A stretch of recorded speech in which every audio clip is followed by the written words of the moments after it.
My father was, he is on the left here, my father was officer of the General Staff of the Soviet Army. He was inspector of land forces, Soviet troops stationed in countries like Mongolia, Cuba, East European countries. This is the picture taken at the entrance of my Institute of Oriental Languages. It's a part of Moscow State University. As every Soviet student, I was, quote-unquote, volunteering for harvesting grain in Kazakhstan. By the end of my training in school, I was recruited by the KGB. This picture was taken on that day, and you can see again how happy it feels to be recruited by the KGB. Pay special attention to number of bottles on the table. One of my functions was to keep foreign guests permanently intoxicated the moment they land at Moscow airport. In 1967, the KGB attached me to this magazine, Look magazine. A group of 12 people arrived to USSR from United States to cover the 50th anniversary of October Socialist Revolution in my country. From the first page to the last page, it was a package of lies.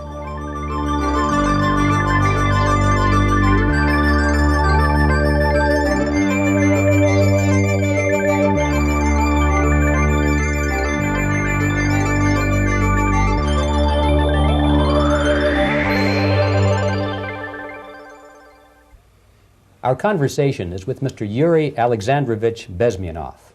Mr. Bezmenov was born in 1939 in a suburb of Moscow. He was the son of a high-ranking Soviet Army officer. He was educated in the elite schools inside the Soviet Union and became an expert in Indian culture and Indian languages. He had an outstanding career with Novosti, which was the, and still is, I should say, the press arm or the press agency of the Soviet Union. It turns out that this is also a front for the KGB. One of his interesting assignments was to brainwash foreign diplomats when they visited Moscow. And he'll tell us a little bit about how they did this and how they planted information which eventually wound up in the press of the free world.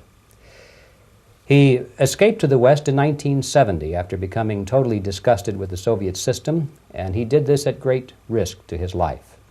He certainly is one of the world's outstanding experts on the subject of Soviet propaganda and disinformation and active measures. Mr. Bezmenov, I'd like to begin by having you tell us a little bit about some of your childhood memories. Well, the most vivid memory of my childhood was Second World War, or to be more precise, the end of the Second World War, when all of a sudden United States, from a friendly nation, which helped us to defeat Nazism, turned overnight into a deadly enemy. And it was very shocking because all newspapers were trying to present an image of belligerent, aggressive American imperialism. Most of the things that we were taught is that United States is aggressive power, which is just about to invade our beautiful, free, socialist country, that American CIA is dropping Colorado beetles on our beautiful potato fields to eliminate our crops, and each schoolboy had a picture of Colorado bug on the back page of his notebook, and we were instructed to go into collective fields to search for those little Colorado bugs. Of course, we couldn't find any, neither we could find many potatoes, and that was explained again by the encroachments of the decadent imperialist power. The anti-American paranoia, hysteria in the Soviet propaganda was to such of such a higher degree that many less skeptical people or less stubborn would really believe that United States is just about to invade our beautiful motherland, and some secretly hope that it will come true. That's interesting. Yes. Well, getting back to life inside the Soviet Union or inside communist countries in general, in this country, at the university level primarily, we read and hear that the Soviet system is different from ours, but not that different, and that there is a convergence developing between all of the systems of the world, and that really it doesn't make an awful lot of difference what system you live under because you have corruption and dishonesty and tyranny and all that sort of thing. From your personal experience, what is the difference between life under communism and life in the United States? Well, life is obviously very much different for simple reason that the Soviet Union is a state capitalist economically. It's a state capitalism where an individual has absolutely no rights, no value, his life is nothing, it's just like an insect. He is disposable, whereby in the United States, even the worst criminal is treated as a human being. He has a fair trial, and some of them capitalize on their crimes. They publish their memoirs in their prisons and get handsomely paid by your crazy publishers. The differences, of course, in the daily life are very various, depending on whom we are talking about. In my own private life, I never suffered from communism simply because I was brought up in a family of high-ranking military officer. Most of the doors were open for me. Most of my expenses were paid by the government, and I never had any troubles with the authorities or with the police. So, in other words, I would say I enjoyed, or I had good reasons to enjoy, all the advantages of so-called socialist system. Mm-hmm. My main motivations to defect had nothing to do with affluence. It was mainly moral indignation, moral protest, rebellion against the inhuman methods of the Soviet system. Well, specifically, what did you object to? I objected, first of all, against oppression of my own dissidents and intellectuals. And that was the most disgusting thing that I witnessed as a young man, young student, who was brought up at a very troublesome period in our history, from Stalin to Khrushchev, from total tyranny and oppression to some kind of liberalization. Second, when I started working for the Soviet embassy in India, to my horror, I discovered that we are millions times more oppressive than any colonial or imperialist power in the history of mankind. That my country brings to India not freedom, progress, and friendship between the nations, but racism, exploitation, and slavery, and of course economical inefficiency to this country. Since I fell in love with India, I developed something which by KGB standards is extremely dangerous thing. It's called split loyalty, when an agent likes a country of assignment more than his own country. I literally fell in love with this beautiful country, a country of great contrasts, but also great humility, great tolerance, and philosophical and intellectual freedoms. My ancestors used to live in caves and eat raw meat when India was a highly civilized nation 6,000 years ago. So obviously the choice was not to the advantage of my own nation. I decided to defect and to entirely dissociate myself from that brutal regime. Mr. Bezmenov, we've read a lot about the concentration camps and the slave labor camps under the Stalin regime. Now the general impression in America is that those things are part of the past. Are they still going on today, or what is the status? Yes. There is no qualitative change in the Soviet concentration camp system. There are changes in numbers of prisoners. Again, this is unreliable Soviet statistics. We don't know how many political prisoners are there in the Soviet concentration camps. But we sure know from various sources that at each particular time there are close to 25 to 30 million of Soviet citizens who are virtually kept as slaves in forced labor camp system. The size of the population of a country like Canada is serving terms as prisoners. Incredible. So I would say that those intellectuals who try to convince American public that concentration camp system is a thing of a past are either conscientiously misleading public opinion, or they are not very intellectual people. They're selectively blind. They lack intellectual honesty when they say that. Well, we've spoken about the intellectuals in this country and also the intellectuals in the Soviet Union. What about down at the broad mass level? Do the people in general, the working people, the workers in general in the Soviet Union, do they support the system? Do they tolerate it? What is their attitude? Well, average Soviet citizen, if there is such an animal, of course, does not like the system because it hurts, it kills. he may not understand the reasons. He may not have enough information or educational background to understand. But I doubt very much there are many people who are conscientiously supporting the Soviet system. There are not such people in USSR. Even those who have all the reasons to enjoy socialism, people like myself, who were a member of journalistic elite, they also hate system for different reasons, though. Not because they lack material affluence, but because they are unfree to think, they're in constant fear, duplicity, split personality. And this is the greatest tragedy for my nation. Well, what do you think are the chances of the people actually overcoming their system or replacing it? There is a great possibility that system will sooner or later be destroyed from within. There is a self-destructive mechanism built into any socialist or communist or fascist system, because there is lack of feedback, because the system does not rely upon loyalty of population. But until this Soviet junta is being supported by the Western so-called imperialists, that is, multinational companies, establishments, governments, and let's face it, intellectuals, so-called academia in the United States is famous for supporting the Soviet system.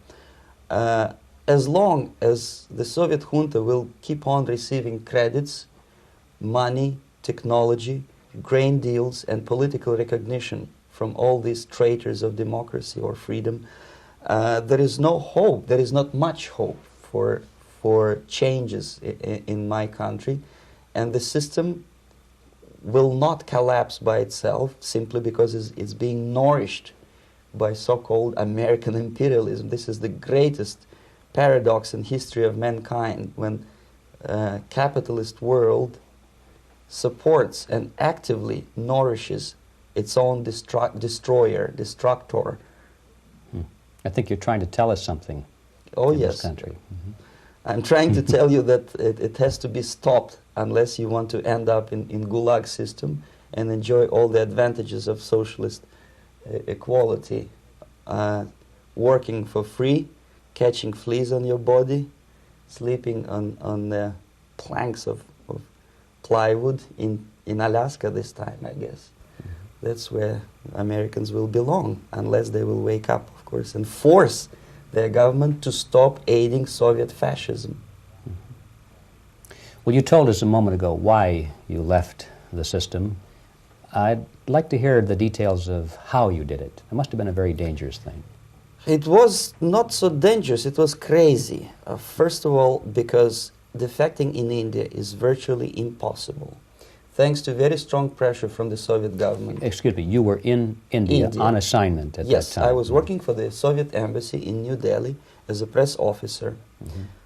And defecting for a Soviet diplomat is next to impossible. It's a suicide, as I said, because a great friend Indira Gandhi pushed a law through parliament which says, and I quote, "No defector from any country has a right of political asylum in any embassy on the territory of Indian Republic," which is a masterpiece of hypocrisy. No other defector but a Soviet one needs a political asylum. So knowing that perfectly well, I planned a craziest possible way to defect. I studied counterculture in India. There were thousands of young American boys and girls with no shoes, long hair, smoking hash and marijuana, studying sometimes Indian philosophy, sometimes simply pretending that they study. And they greatly annoyed Indian police, and they were laughing stock of Indians because obviously they were good-for-nothing students. I studied carefully where they congregate, what routes they travel, what language they speak, what do they smoke. And one day I simply joined a group of hippies to avoid detection of Indian police. I was dressed as a typical hippie with blue jeans, long camise shirts with all kind of nice decorations like beads, long hairs, I bought a wig because for several weeks I had to turn myself from a conservative Soviet diplomat into a very progressive American hippie. And that was the only way that I could avoid detection. It was very interesting experience, but it was necessary because from my own knowledge as a member of Soviet embassy staff, I knew that there were many cases when Soviet defectors were betrayed by Indian police, and also some Western embassies played a very dirty role in betraying the Soviet defectors. According to our information, they were some, I wouldn't call them double agents, but simply amoral people working for this for the United States embassy, and confiding in people like this would be a suicide. So I had to be extremely careful. I could not trust anyone, and that was the reason for such a crazy way to defect. Well, had you been caught in the act of trying to get out, what would have happened to you? Oh, most likely I would end up in concentration camp, or depending on the situation and on the whim of some bureaucrat in KGB, maybe even executed. This is normal practice, quietly, of course, not publicly. But that would be the end of my defection, of course. Well, when did you finally make it to the United States?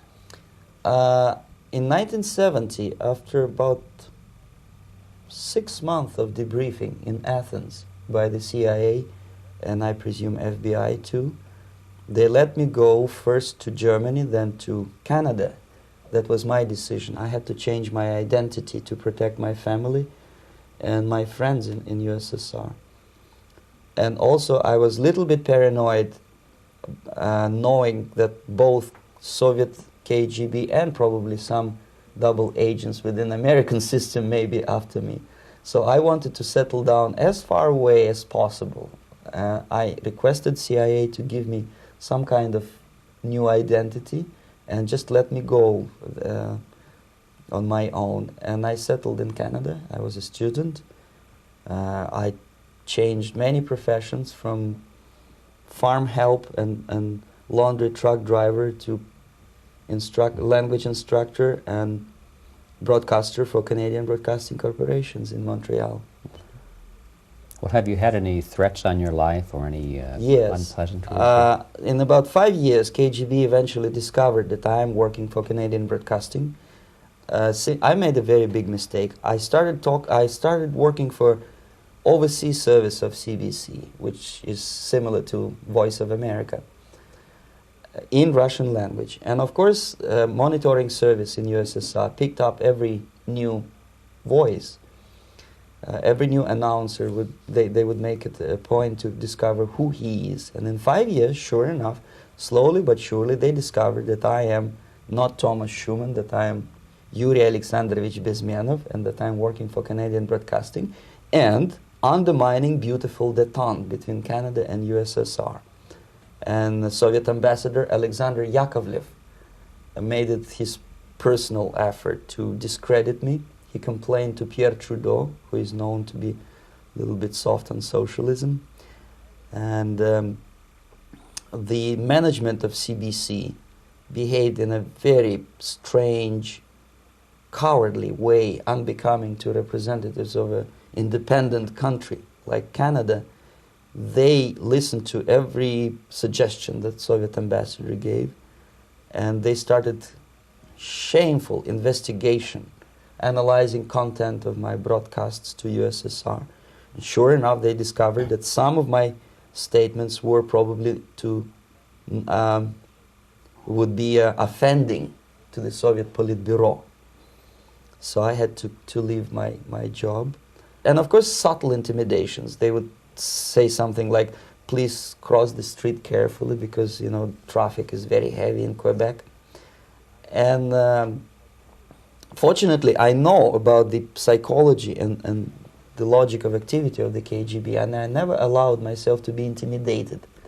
This is the worst thing. This is what they expect a person, a defector, to be intimidated.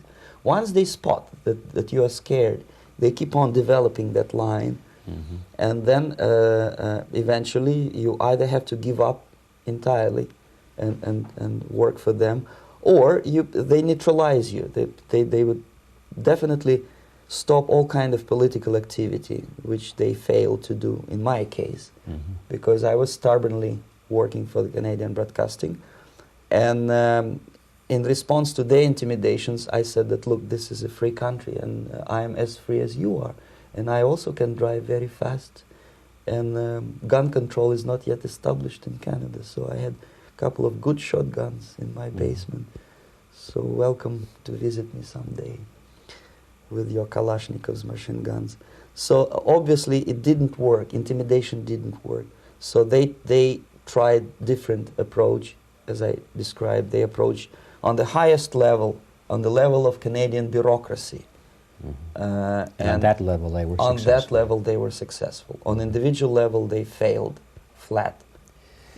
Mr. Bezmenov has brought a series of slides with him that he has taken from the Soviet Union, and I think this is a good time to take a look at the slides. Yes. Now, the viewers will be able to see these slides as we talk about them. Yes, this is a collection of slides which are, some of them are snapshots from my family album, some of them are documents which I smuggled from the Soviet embassy, and some are reproductions from local mass media. I usually show them to establish my credibility as a defector. This is a picture of my native town, Mytishi, about 20 miles north from Moscow. Characteristically, there is a statue of Comrade Lenin in the central square. This is myself at the age of 7, again, characteristically, under the statue of Comrade Stalin, extending his friendly hand to peoples of the world. At that age, of course, I was still idealistically minded young communist, and I still believe that sooner or later things will go for better. But I realized that the system stinks, that something is fishy, and that ideology is fake, and the propaganda about advanced Soviet agriculture simply didn't meet the criteria of reality. If they talk about abundance of food and there is none in the stores, there must be something wrong. My father was, he is on the left here, my father was officer of the General Staff of the Soviet Army. He was inspector of land forces, Soviet troops stationed in countries like Mongolia, Cuba, East European countries. Were he alive today, most likely he would be inspecting Soviet troops in Nicaragua, Angola, and many other parts of the world. Fortunately, he died and he didn't see the disgrace, because deep inside he was a Russian patriot. He didn't like the idea of expanding Soviet military might, especially in the areas where we were not welcomed at all. Unlike many other military officers, he was reporting directly to the Minister of Defense, bypassing KGB and diplomatic service. In other words, he was a trusted military professional. And my impression that this type of people are much less hawkish and adventuristic than party bureaucrats in Kremlin. When American mass media describes Soviet military as potentially dangerous counterpart for Pentagon, I simply laugh, because I know better. I know that the most dangerous part of the Soviet power structures are not military at all. Most likely, if they come to power in my country, they'll be more sensible negotiators for nuclear disarmament and withdrawal of the Soviet troops from many parts of the world. But if someone from the party structure or the KGB structure were to give the orders for a military they have to obey, they would yes, follow because them. they are professional military. But they, you see, the triangle of power and hate in USSR is the party at the top, the party elite, the oligarchy of the party, then the military, and the KGB at the bottom. They hate each other, and the most hated triangle, the most hated corner of the triangle is the Communist Party bureaucrats. They are the most adventuristic, senile megalomaniacs. They can start war, I wouldn't be surprised. Not the military. They know what war is. Yes. At least my father did. This is the picture taken at the entrance of my Institute of Oriental Languages. It's a part of Moscow State University. I graduated in 1963. And I, Now, excuse me, which one were you on? I am on the right. You're on the right. And on the left is my my schoolmate Vadim Smirnov, who later was a apparatchik in the Central Committee of the Soviet Union Communist Party. What is an apparatchik? It's a functionary, something like civil service in British Empire. Someone who is never fired from the service. He stays there internally. He may not be promoted too high, but he's a dependable bureaucrat who will stay forever. I studied not only languages, but also history, literature, even music. I'm on this picture. I'm trying to learn how to play Indian musical instrument. I even tried to look like an Indian when I was second-year student. Not bad, really. Yes, actually, it was strongly encouraged by the instructors in my school, because the graduates of my school were later on employed as diplomats, foreign journalists, or spies. As every Soviet student, I was quote-unquote volunteering for harvesting grain in Kazakhstan. This is a biggest agricultural blunder of the Soviet government. But I didn't have much choice, of course, because the communist motto borrowed from the Bible says, "Those who do not work shall not eat." And you can see me eating, therefore I was working, and you can see how happy I was about it. I went through a very extensive physical and military training, including the military games in areas, suburban areas of Moscow. And here, for example, we are on a tour in Arkhangelsk area. And by the end of my training in school, I was recruited by the KGB. This picture was taken on that day, and you can see again how happy it feels to be recruited by the KGB. Our conversation with Yuri Alexandrovich Bezmenov, who is a defector from the Soviet Union, a former propaganda agent for Novosti and the KGB, will continue after this message.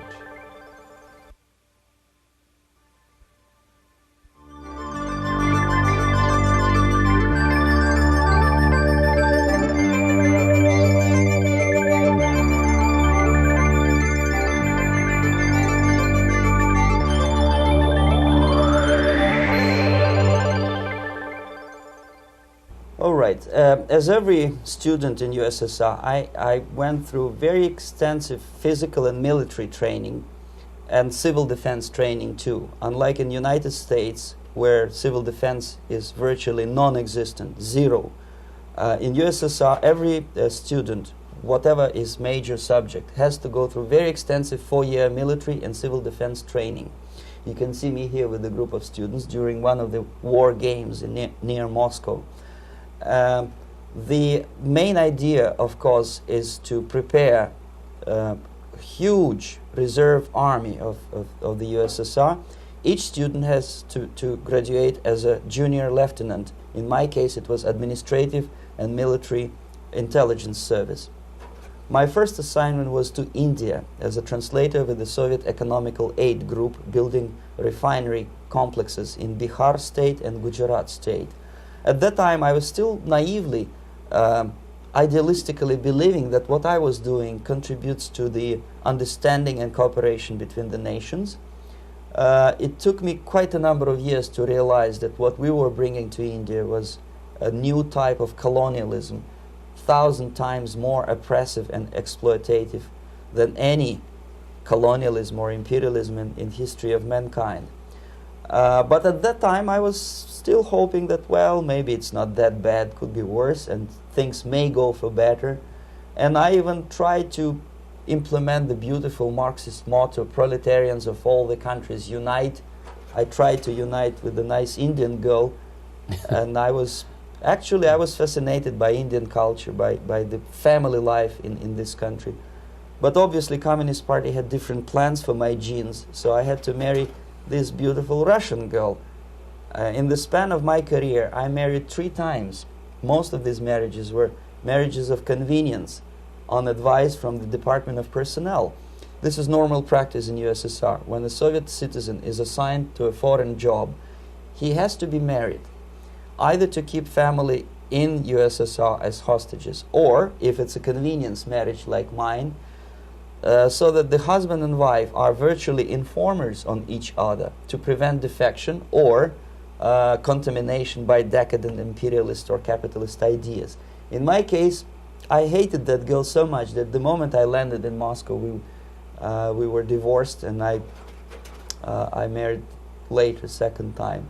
By the end of my first assignment in India, I was promoted to the position of public relation officer. You can see me here translating a speech by a Soviet boss. And you're on the right. I'm on the right here, yes. And it was, the occasion was commissioning of the refinery complex in Bihar, Barauni. Back in Moscow, I was immediately recruited by Novosti Press Agency, which is a propaganda and ideological subversion front for the KGB. 75% of the members of the Novosti are commissioned officers of the KGB. The other 25 are, like myself, co-opted agents who are assigned to specific operations. In this particular case, you can see me talking to students of Lumumba Friendship University in Moscow. This is a huge school under the direct control of the KGB and Central Committee, where future leaders of the so-called national liberation movements are being educated and selected carefully. And some of them have absolutely, neither this, for example, is a group of students from Lumumba. They don't look like students at all. They look more like military, and that's exactly what they were. They were dispatched back to their countries to be leaders of the so-called national liberation movements, or to be translated into normal human language, leaders of international terrorist groups.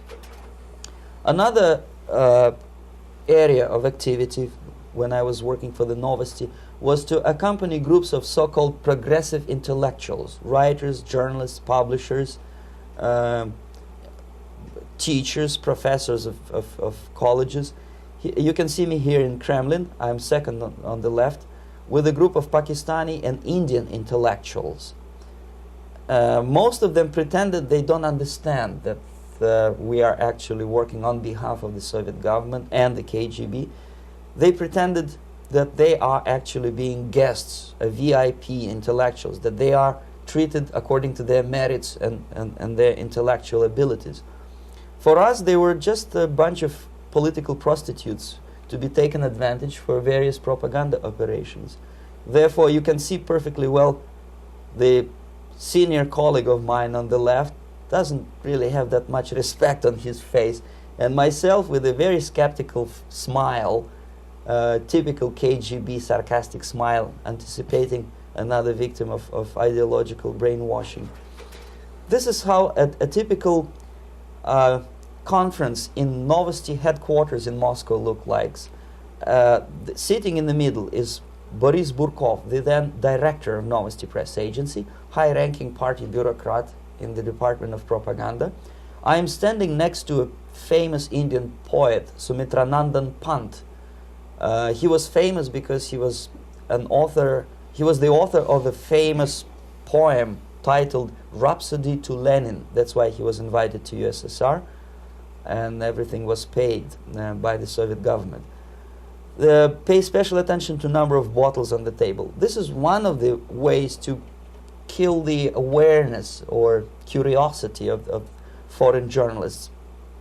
One of my functions was to keep foreign guests permanently intoxicated the moment they land at Moscow airport. I had to take them to the VIP lounge and toast to friendship and understanding between the nations of the world. Glass of vodka, then a second glass of vodka. And in no time, my guests would be feeling very happy. They would see everything in kind of pink, nice color. And that's the way I had to keep them permanently for the next 15 or 20 days.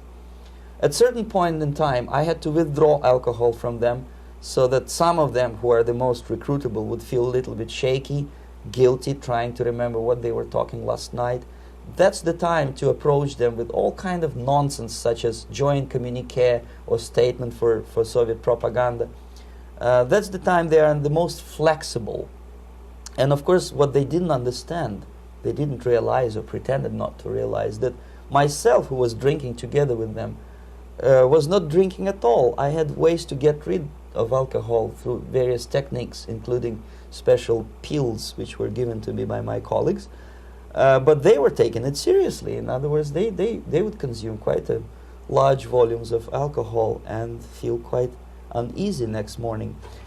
In 1967, the KGB attached me to this magazine, Look magazine.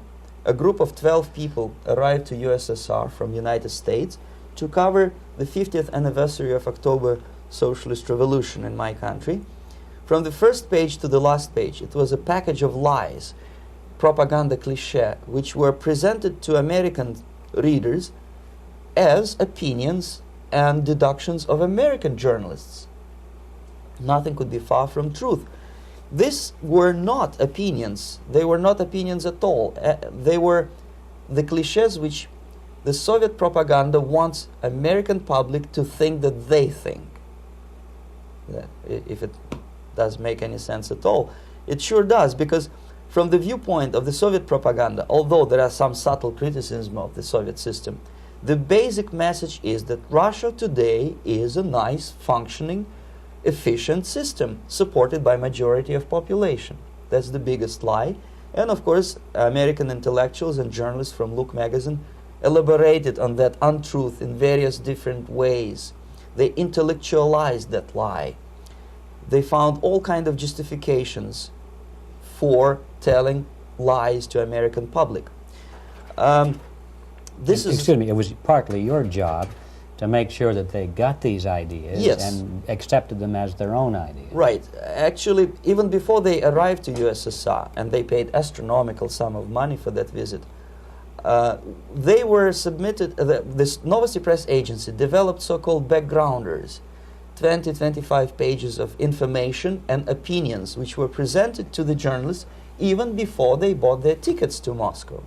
They had to analyze the situation, and judging on their reaction to that backgrounder, the local Novosti representative or local Soviet diplomat in Washington, D.C. would assess whether they be given visa to USSR or not. So they were selected ahead of time. Oh yes, they were pre-selected very carefully, and there is not much chance for honest journalists to arrive to USSR and to stay there for 1 year and to bring this package of lies back home. This, for example, is a centerfold of the Look magazine. They presented this monument erected by Communist Party in Stalingrad as the symbol, personification of Russian military might. And they said in the article, which is published on the site, that Soviets are very proud of the victory in the Second World War. This is another big myth, a lie. No sensible people would be proud to lose 20 millions of their countrymen in a war which was started by Genoese Hitler and Comrade Stalin and paid by American multinationals. Most of the Soviet citizens look at this type of monuments with disgust and sorrow, because every family lost father, brother, sister, or child in the Second World War. Yet American journalists who were trying to appease, to please their hosts, presented this picture on the centerfold as the symbol and personification of Soviet national, they call it Russian national spirit. And it was greatest misconception and a very tragic misunderstanding. Of course, Look magazine was not distributed in USSR. The main audience was in United States. But I presume that many Americans, millions of Americans who were reading Look magazine at that time, had absolutely wrong idea about the sentiments of my nation, about what the Soviets are proud of and what they hate. This is a group, you see the same lady with the sword in Stalingrad. This is the group of journalists. Myself is in the center with the same devilish smile. And Mr. Philip Harrington is on the extreme left there with his camera.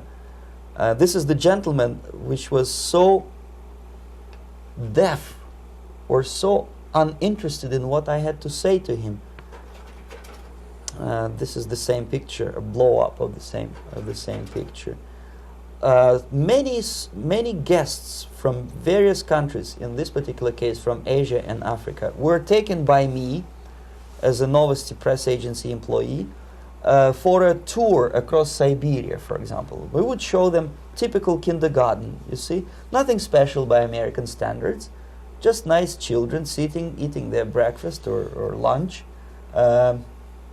What they could not understand, or they pretended not to understand, that this is an exemplary kindergarten. This is not the kindergarten for average person or average family in USSR.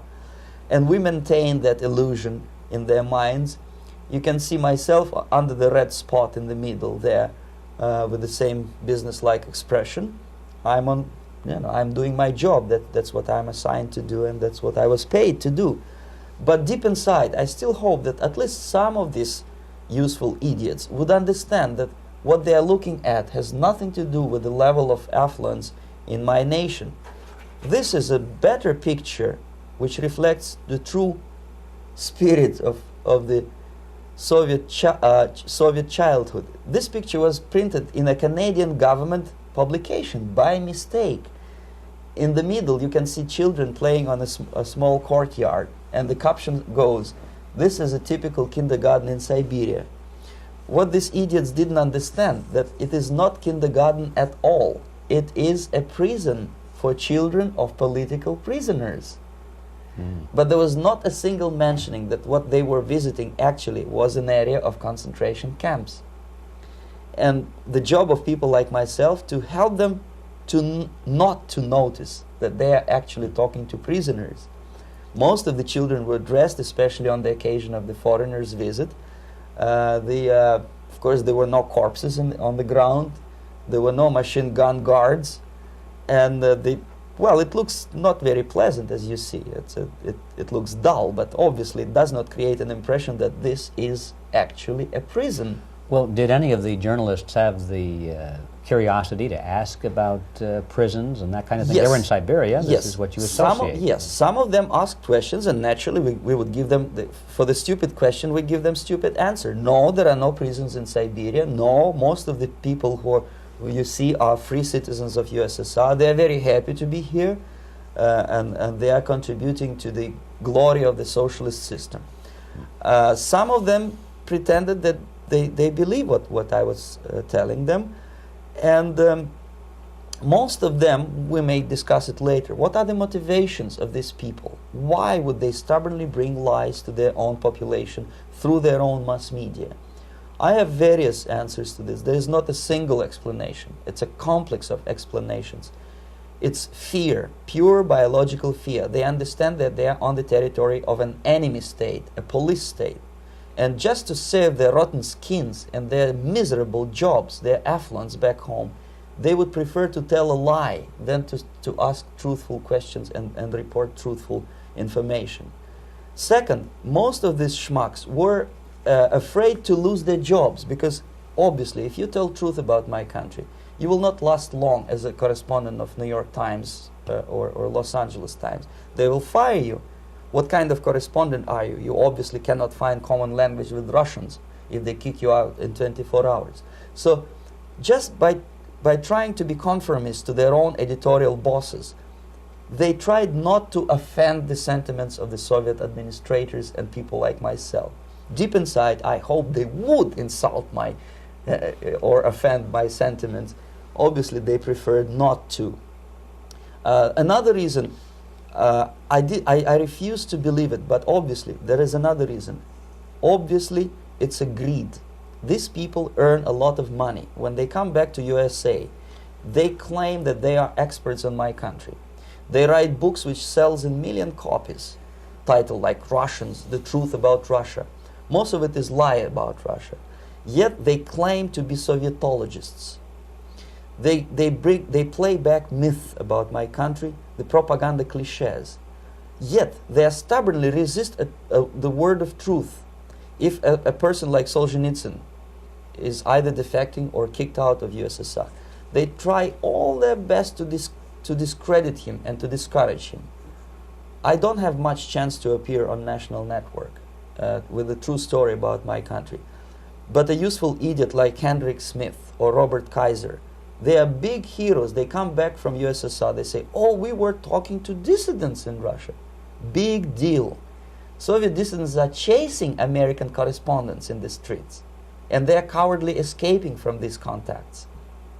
For some strange reason, if you want to know more about Spain, you refer to Spanish writers. If you want to learn more about French, you read French writers. Even about Antarctica, I bet you would read penguins. Only about the Soviet Union, for some strange reason, you read Hendricks and Schmendricks and all kind of Kissingers, because they claim that they know more about my country. They know nothing, or next to nothing, or they pretend that they know more than they actually do. I would say they are dishonest people who lack integrity and common sense and intellectual honesty. They bring back all kind of stories like that. A kindergarten in Siberia. Omitting the most important fact, it's a prison for children of political prisoners. Another greatest example of monumental idiocy of American politicians. Edward Kennedy was in Moscow, and he thought that he is a popular, charismatic American politician who is easygoing, who can smile, dance at the wedding in Russian Palace of Marriages. What he did not understand, or maybe he pretended not to understand, that actually he was being taken for a ride. This is a staged wedding, especially to impress foreign media, or useful idiots like Ed Kennedy. Most of the guests there, they had security clearance, and they were instructed what to say to foreigners. This is exactly what I was doing. You can see me in the same damn wedding palace in Moscow where Ed Kennedy was dancing here. You see, smiling. He thinks he's very smart.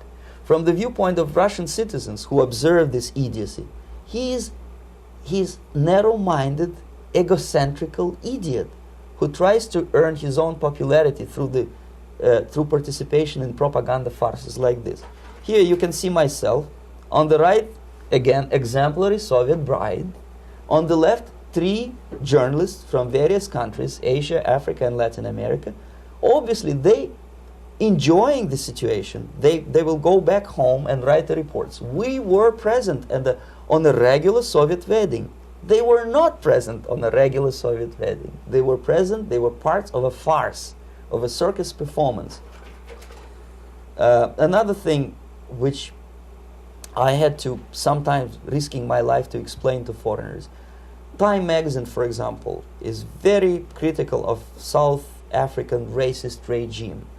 The whole article was dedicated to the shameful internal passport system where blacks are not allowing to live with whites. For some strange reason, for the last 14 years since my defection, nobody wanted to pay attention to my passport. This is my passport. It also shows my nationality, and it has a police rubber stamp, which is called propiska in Russian language, which assigns me to a certain area of residence. I cannot leave that area, same way as this black man cannot leave the area in South Africa. Yet we call South African government racist regime. Not a single Jane Schmonda or Fonda is brave enough, courageous enough to come to media and say, look, this is what happens in USSR. I send a copy of my passport to many American liberals and civil rights defenders and all the other useful idiots. They never bothered to answer me back. This shows what kind of integrity, what kind of honesty these people are. They're a bunch of hypocrites because they don't want to recognize a good example of racism in my country. This is the first stage of befriending a professor. You can see myself on the left with the same James Bond smile. On the right is my KGB supervisor, Comrade Leonid Mitrokhin, and in the middle a professor of political science in Delhi University. The next stage would be to invite him to a gathering of Indo-Soviet Friendship Society. There he is sitting next to his wife before he is being sent to USSR for free trip. Everything is paid by the Soviet government. He was made to believe that he is invited to USSR because he is a talented, sober-thinking intellectual. Absolutely false. He is invited because he is a useful idiot, because he would agree and subscribe to most of the Soviet propaganda cliché. And when he is coming back to his own country, he is going for years and years to teach the beauties of Soviet socialism to newer and newer generations of his students, thus promoting the Soviet propaganda line. The KGB was even curious about this gentleman. It may look innocent. Maharishi Mahesh Yogi, a great spiritual leader, or maybe a great charlatan and crook, depending on from which side you are looking at him. Beatles were trained at his ashram in Hardwar in India how to meditate. Mia Farrow and other useful idiots from Hollywood visited his school, and they returned back to United States absolutely zonked out of their minds with marijuana, hashish, and crazy ideas of meditation. To meditate, in other words, to isolate oneself from the current social and political issues of your own country, to get into your own bubble, to forget about troubles of the world. Obviously, KGB was very fascinated with such a beautiful school, such a brainwashing center for stupid Americans. I was dispatched by the KGB to check what kind of VIP Americans attend this school. That's you on the left. Yes, I'm on the left. I was trying to get enrolled in that school. Unfortunately, the Maharishi Mahesh Yogi asked too much. He wanted $500 American for enrollment. But my function was not actually to get enrolled in the school. My function was to discover what kind of people from United States attend this school. And we discovered that yes, there are some influential members of family, public opinion makers of United States who come back with the crazy stories about Indian philosophy.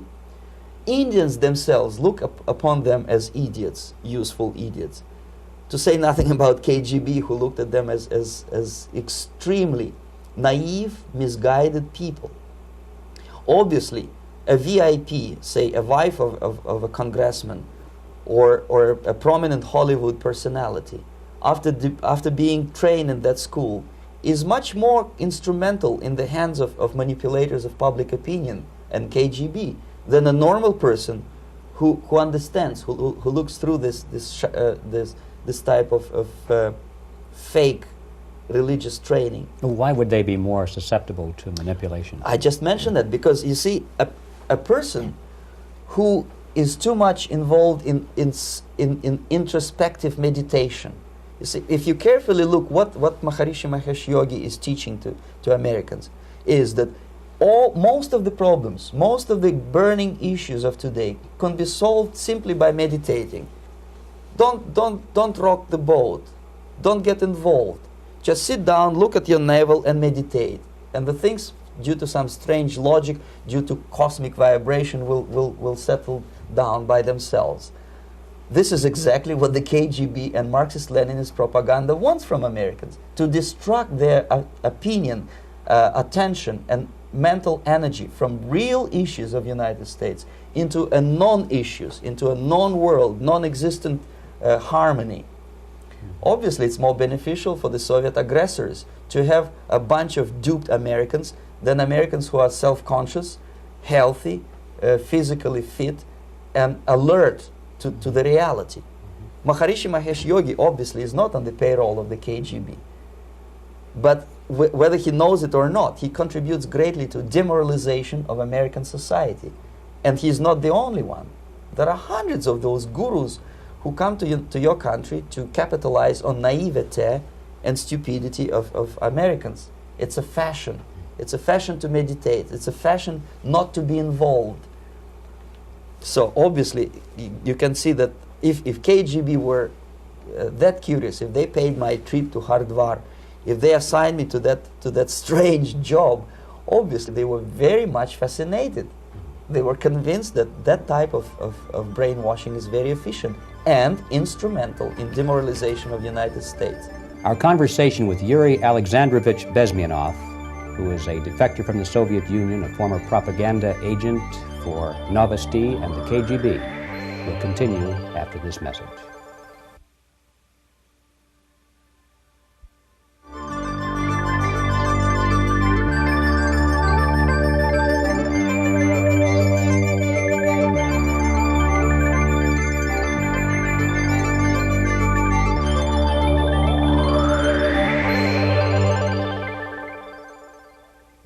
This picture shows the part of the building of USSR embassy, and my supervisors. On the left is Comrade Mehdi, an Indian communist, and on the right, Comrade Mitrokhin, my supervisors in the secret department of research and counter-propaganda. It has nothing to do with either research or counter-propaganda. Most of the activity of that department was to compile huge volume of information on individuals who were instrumental in creating public opinion. Publishers, editors, journalists, actors, educationalists, professors of political science, members of parliament, representatives of business circles.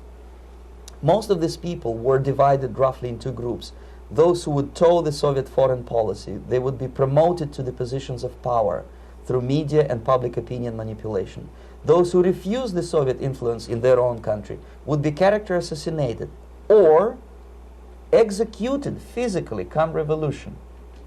Same way as in the small town of Hue in South Vietnam, several thousands of Vietnamese were executed in one night when the city was captured by Viet Cong for only 2 days.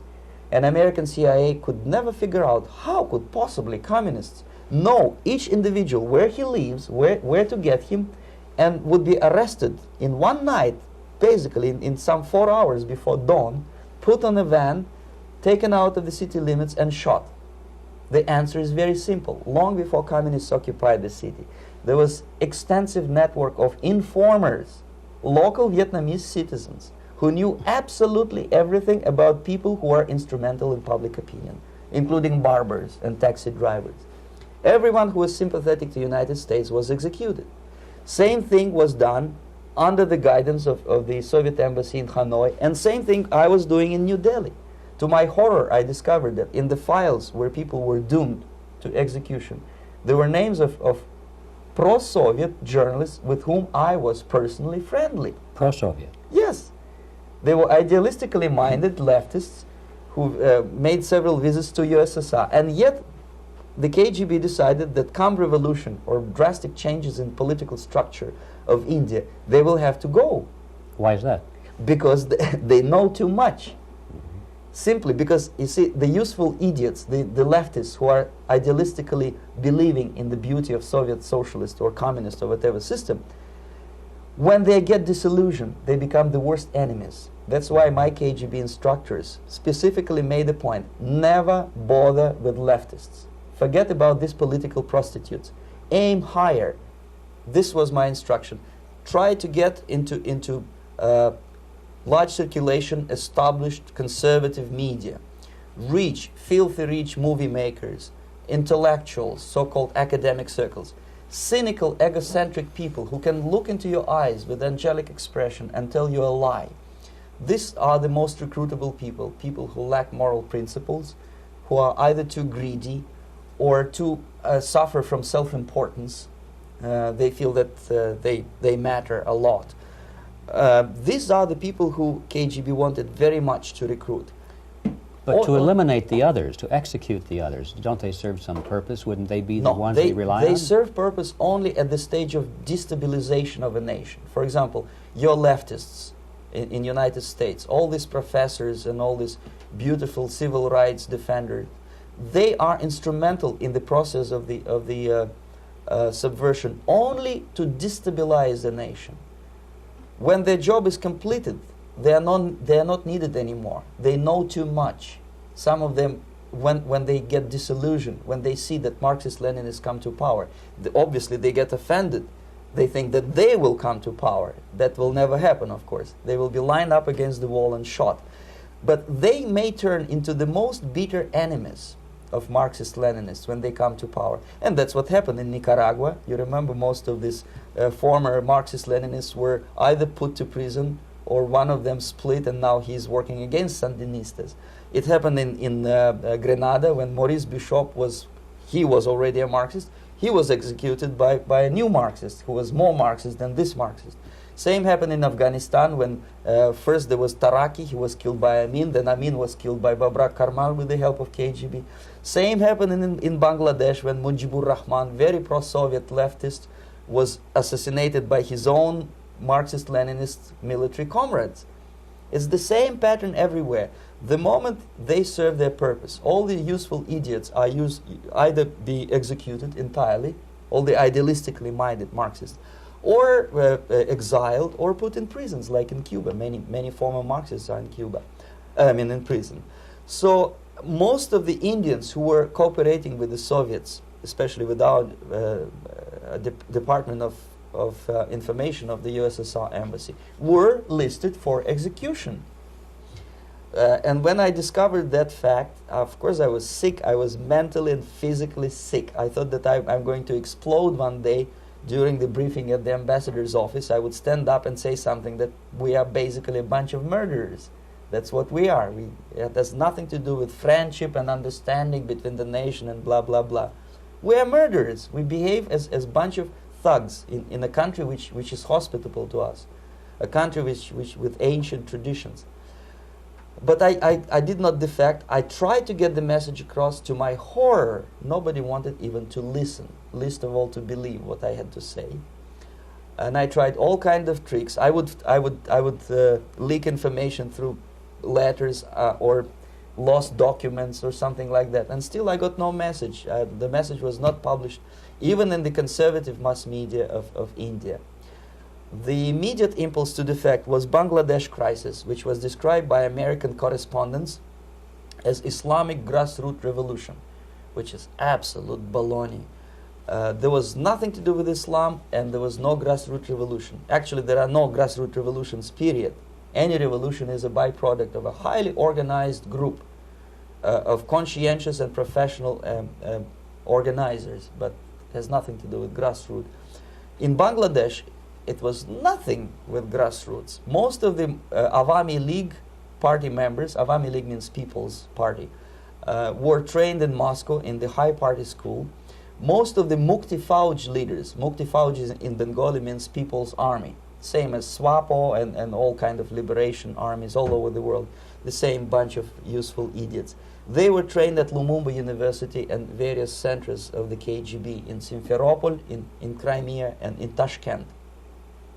So when I saw that Indian territory is being used as a jumping board to destroy East Pakistan, I saw myself thousands of so-called students traveling through India to East Pakistan, through the territory of India, and Indian government pretended not to see what's going on. They knew perfectly well, the Indian police knew it, the intelligence department of Indian government knew it, the KGB of course knew it, and the CIA knew it.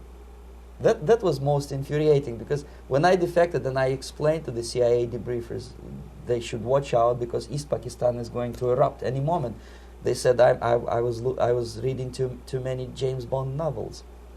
Anyway, so East Pakistan was doomed. One of my colleagues in the Soviet consulate in Calcutta, when he was dead drunk, he ventured into the basement to relieve himself, and he found big boxes which said printed matter to Dhaka University. Dhaka is the capital of East Pakistan.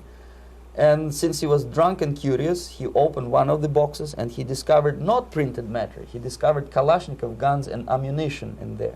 Anyway, it's a long story. When I saw the preparations for the invasion into East Pakistan, obviously I wanted to defect immediately. The only thing I couldn't at that time make up my mind when and where and how. One of the reasons, of course, you see, I was in love with India. I mentioned it before. I spoke the languages. I socialized with people. And I understood that I had to act fast unless I want this beautiful country to be permanently and irreparably damaged by our presence. One of the reasons not to defect was, as you can see, I was living in relative affluence. Who the hell in the normal mind would defect and do what? To be abused by your media, to be called McCarthyist and fascist and paranoid, or to drive a taxi in New York City? What for? What the hell for should I defect? To be abused by Americans, to be insulted in exchange for my effort to bring the truthful information about impending danger of subversion. As you can see, I was living in quite a comfortable conditions next to swimming pool, where Indians were not allowed, by the way. I was highly paid expert in propaganda. I had my family. I was respected by my nation. My career was cloudless. The third reason, how to defect with the family. To defect with the baby and the wife would be virtual suicide, because according to law, that hypocritical law which I quoted before, the Indian police will have to hand me over back to the KGB, and that will be the end of my defection and probably my life. Again, I cannot smuggle my wife because she was not quite sure what I was doing. She was not that idealistically involved, and she was definitely not in the total picture of what I was doing for the KGB. She would be shocked if I put her in my van and drive her to the American embassy or elsewhere. That would be a greatest danger.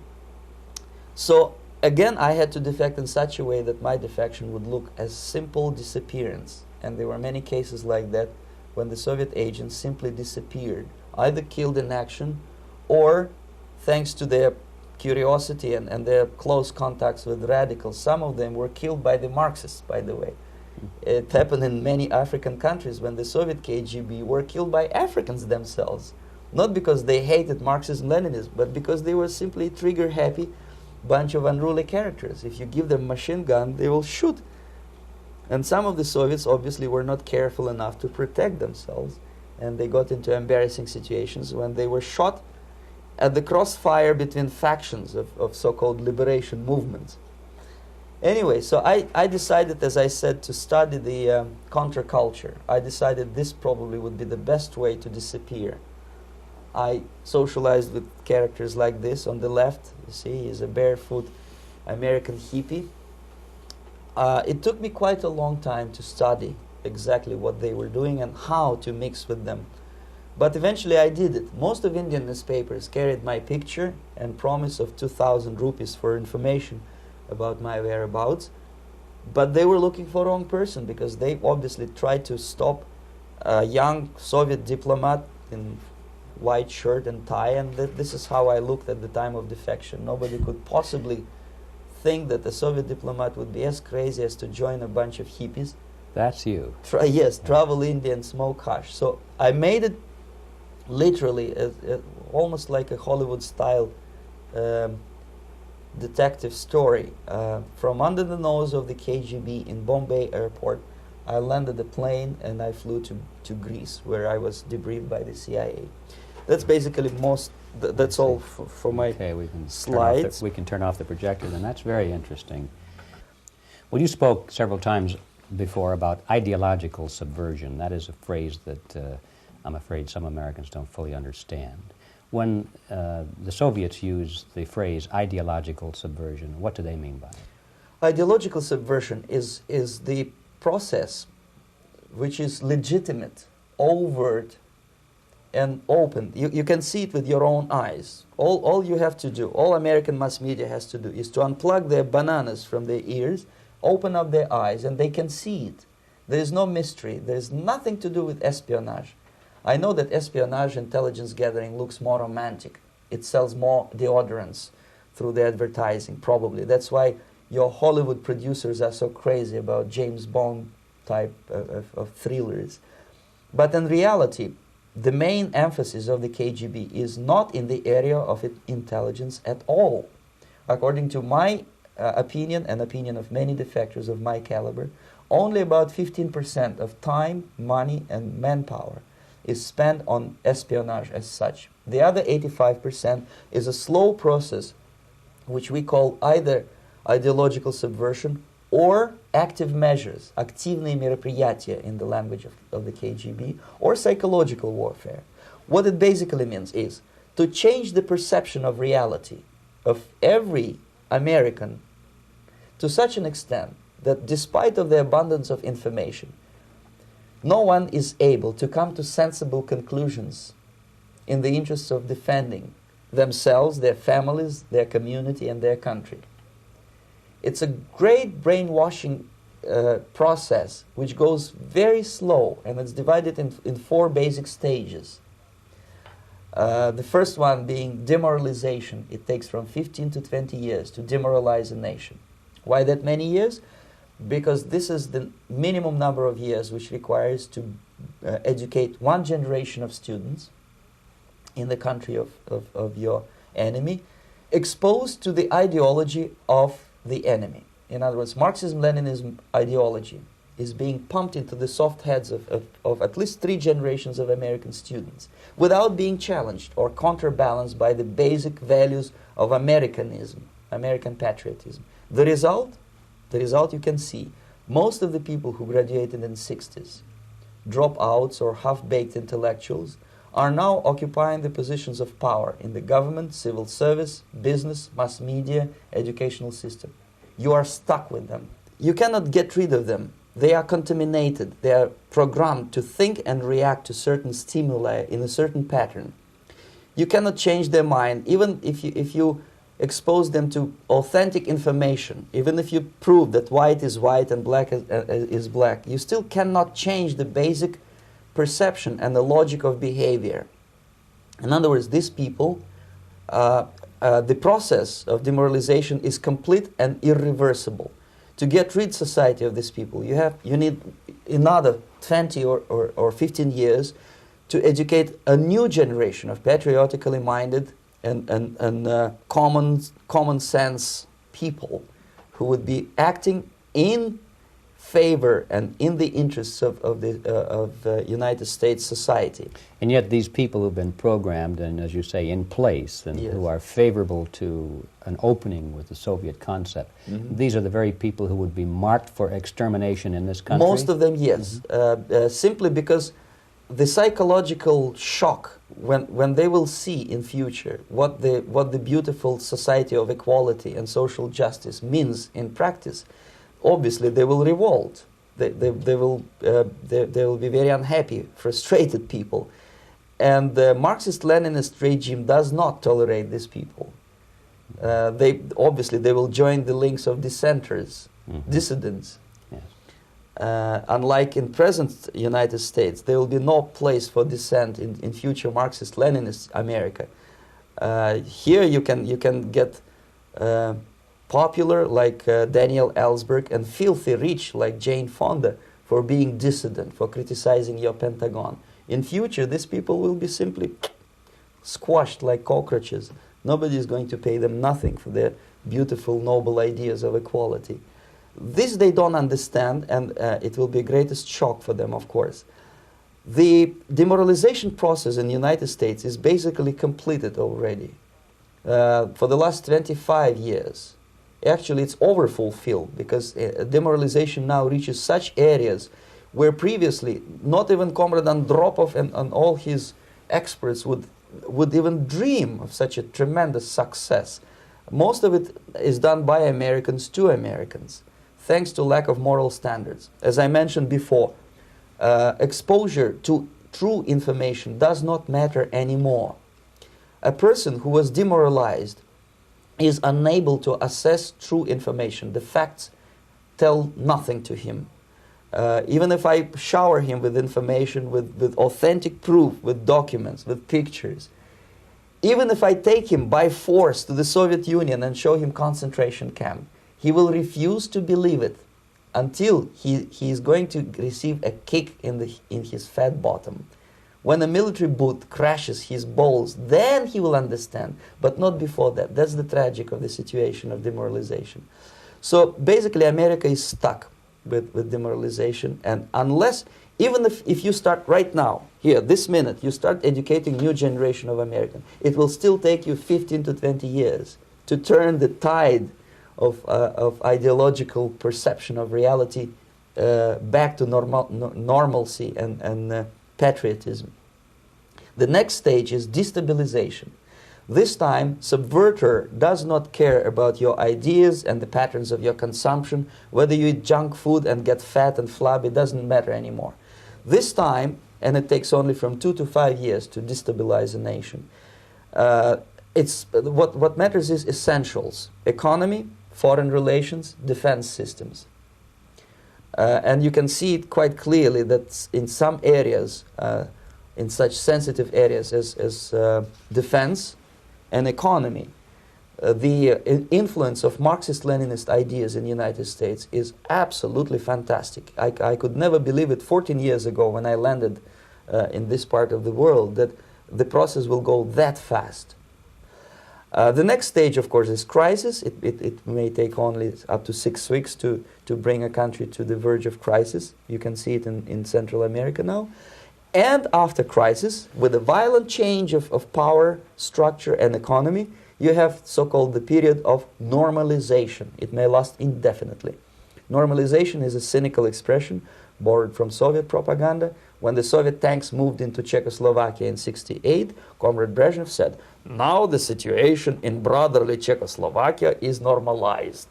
This is what will happen in the United States if you allow all these schmucks to bring the country to crisis, to promise people all kind of goodies and the paradise on earth, to destabilize your economy, to eliminate the principle of free market competition, and to put a big brother government in Washington, D.C., with benevolent dictators like Walter Mondale, who will promise lots of things, never mind whether the promises are fulfillable or not.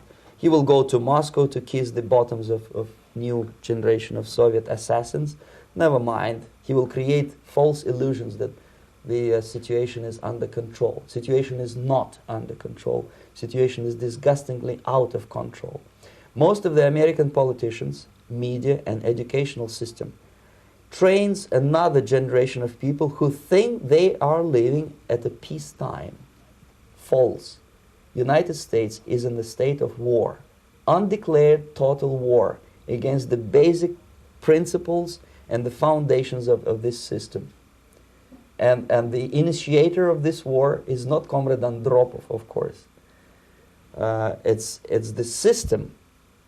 However ridiculous it may sound, the world communist system or the world communist conspiracy, whether I scare some people or not, I don't give a hoot. If you are not scared by now, nothing can scare you. But you don't have to be paranoid about it. What actually happens now, that unlike myself, you have literally several years to live on unless the United States wake up.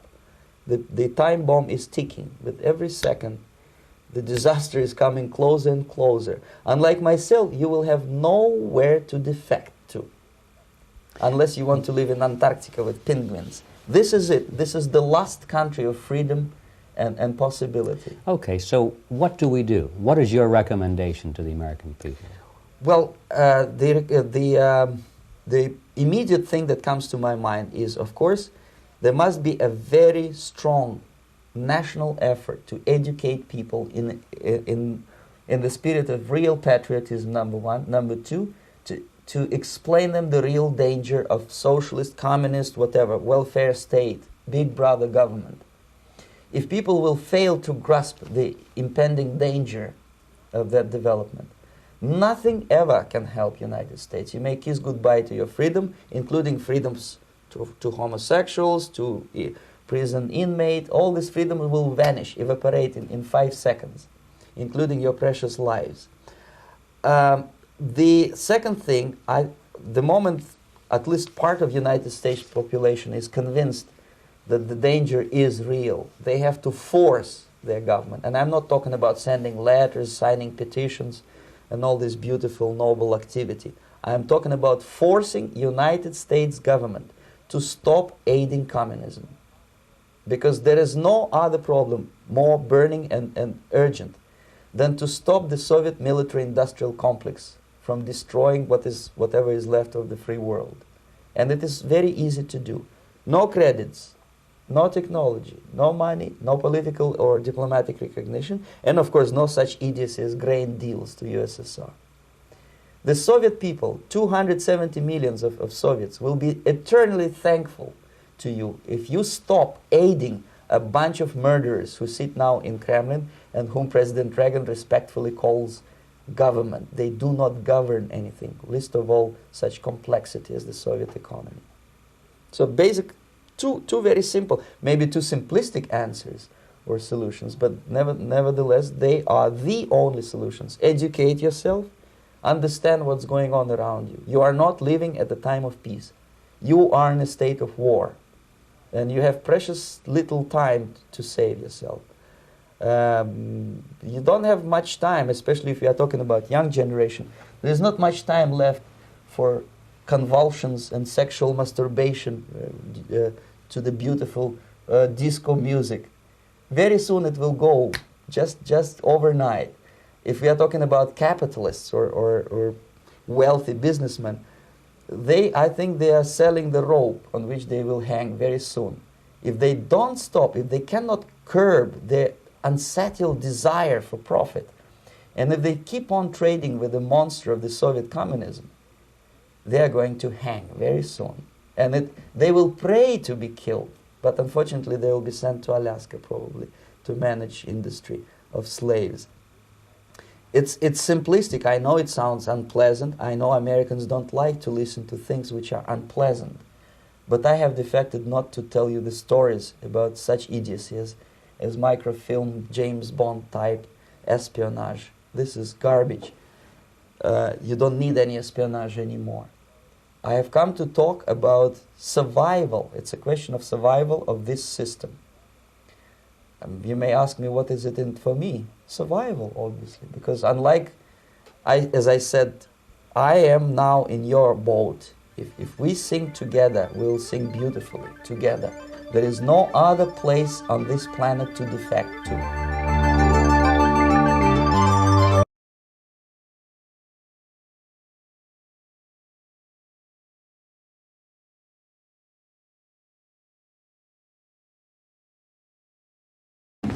I was born in a military family. My father was a high-ranking officer of the Soviet Army General Staff, inspector of land forces, stationed outside of USSR in every quote-unquote brotherly country or liberated country of the world. I graduated from Oriental Studies Institute, affiliated to Moscow State University in 1963. I started working with Novosti Press Agency, the biggest propaganda and ideological subversion organization of USSR, which is directly under KGB. Ostensibly, it's a public news agency. Novosti in Russian language means news, but there are no news. It's mainly propaganda. My first job was a translator with Economical Aid Group in India. We were building refineries and other industrial projects in public sector, socialist sector of India. My last job was press officer of the Soviet Embassy in New Delhi. I defected in 1970, landed in Canada, worked for several years as a producer of Canadian Broadcasting Corporation, overseas service in Russian language, similar to Voice of America. Then I was teaching at University of Toronto, Political Science Department, McGill University, Slavic Studies, and School of Journalism, Ottawa, in Carleton University in Ottawa. Last year, I joined a small Russian language publishing house here in Los Angeles, and now I'm a political analyst for weekly Panorama newspaper. Lumumba University language instruction was my so-called extracurricular activity, which is usually given to Soviet young communists as a non-paid job to prove loyalty to the party. I was instructing students from Asia, Latin America, and Africa before they entered an ideological indoctrination class. It was mainly Russian language instruction, after which the students usually join 2-year or 3-year extensive course in Marxist-Leninist ideological indoctrination, plus their own subjects of their choice, medicine, physics, chemistry, whatever.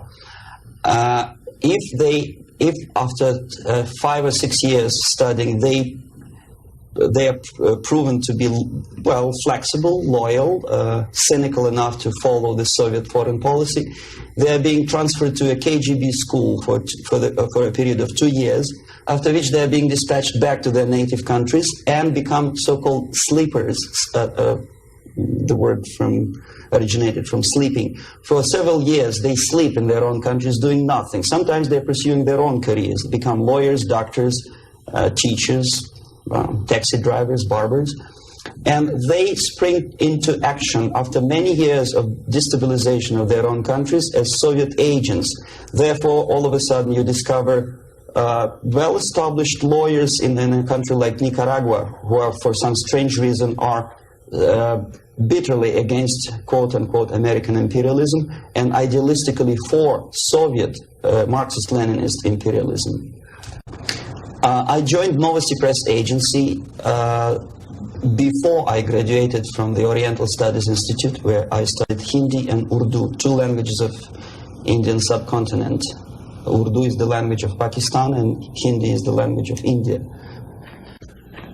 The journalistic part of my training was ordinary journalism, mass media, communication theories and studies. Together with that, we had a very extensive training in military, civil defense, intelligence, and ideological subversion. So even before I graduated, I started working with Novosti Press Agency, first as a translator, interpreter, and guide with foreign delegations who were invited to USSR and who were shown all the beauties of socialism and dispatched back to their countries to explain to their people how beautiful is socialism. My role was directly linked with KGB activities of brainwashing and psychological assessment of these guests. If they showed any sign of flexibility, which means they showed that they were recruitable, I passed them over to professional KGB recruiters, and from there on they were actively being involved in ideological subversion and propaganda, both in USSR and in their own countries.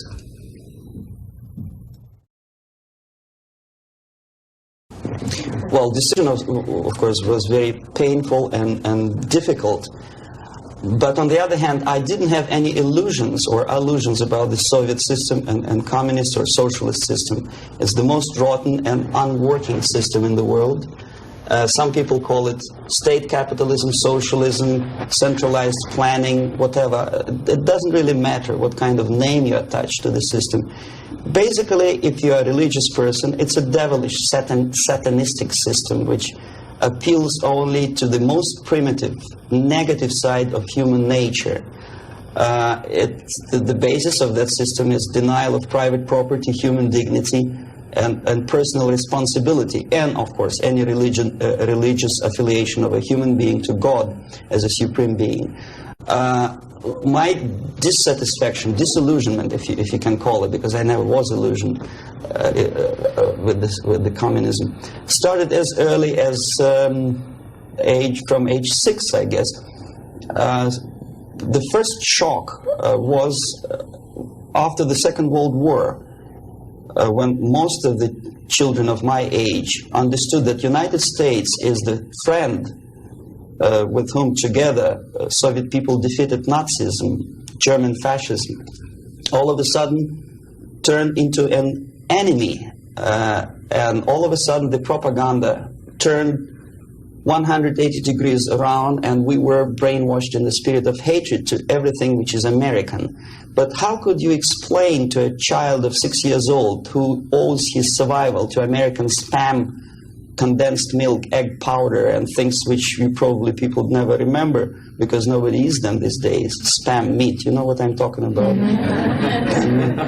How can you explain to them that these delicious things came from an enemy who wants to subvert and destroy us? It's impossible, because the child remembers when he was hungry, he was eating spam and drinking condensed American milk with the American eagle on the label. So all the efforts of the Soviet propaganda to convince me that America is bad was futile, naturally. That was the first shock. The second was this 20th Congress of the Soviet Communist Party, when Khrushchev revealed the atrocities of Stalin, terrorism, and murder, systematic murder of millions of innocent people. That was another greatest shock. And the third shock, of course, when I was already grown up, a student, invasion into Czechoslovakia in 1968. That was the last point. And when I was in India, acting as a Soviet official, a Soviet diplomat, I understood that sooner or later I have to defect and to explain what exactly I was doing in India. I fell in love with that country because at that time this country didn't do any harm to any neighbors, least of all to the Soviet Union. And yet we did so much harm to that country that I decided to defect and explain, at first to Indians, then to American politicians, intelligence communities, and media. Unfortunately, I didn't have much success because my stories were treated with a great skepticism. I was called paranoid, McCarthyist, fascist, Cold War maniac, and other names which I don't want to mention here. And it took me quite a number of years to understand that I'm talking to people who are trying to prevent average American from knowing the truth about communism. The basic methods are not that much different from activities of any public relation officer from any big company. Say Coca-Cola, I bet. They have their own department of public relations and press relations. But the ultimate goal, the ultimate purpose is different. If Coca-Cola wants to make profit and to sell more Coca-Cola to nations of the world, the Soviet Union, the ultimate purpose of the Soviet system is not to sell anything, least of all ideology, is to destroy the civilization on which the affluence and freedom based, and replace it with a system of total control over life of human beings, the system of total exploitation. That's the ultimate purpose. My specific measures, which I was forced to do, unwillingly of course, but I had to do them just to promote myself further and further, is bribery, corruption, befriending politicians, members of parliament, influential scholars, members of civil service, businessmen. In other words, anyone who has anything to do with shaping of public opinion in the interests of the Soviet foreign policy. That would include a long process which sometimes is unnoticeable to an average person. It's a long-term process which is called ideological subversion. It's unnoticeable as movement of a small hand of a clock. You know it's going around, but even if you watch it intensely, you don't see the movement. The eventual result is befriending these people and trying to get them involved in the activity in the interests of the Soviet foreign policy. The immediate impulse when I learned that the Soviet embassy, Department of Research and Counter-Propaganda, of which I was a deputy chief, is engaged neither in research nor in counter-propaganda. It is a department which is compiling information of private nature on individuals, divided in two groups, good boys and bad boys. The sympathetic people were promoted in media and public life. The people who were opposed to the Soviet foreign policy were blackwashed, blackmailed, and destroyed, first morally and sometimes physically too. Understanding of what I was doing came to me when I looked through a press release of United States Information Service describing an incident in a South Vietnamese city of Hue, captured by communists from Hanoi for 48 hours. Then it was recaptured by United States and South Vietnamese armies, and to their horror they discovered that within 2 nights the communists could manage to round up more than 15,000 people and execute them.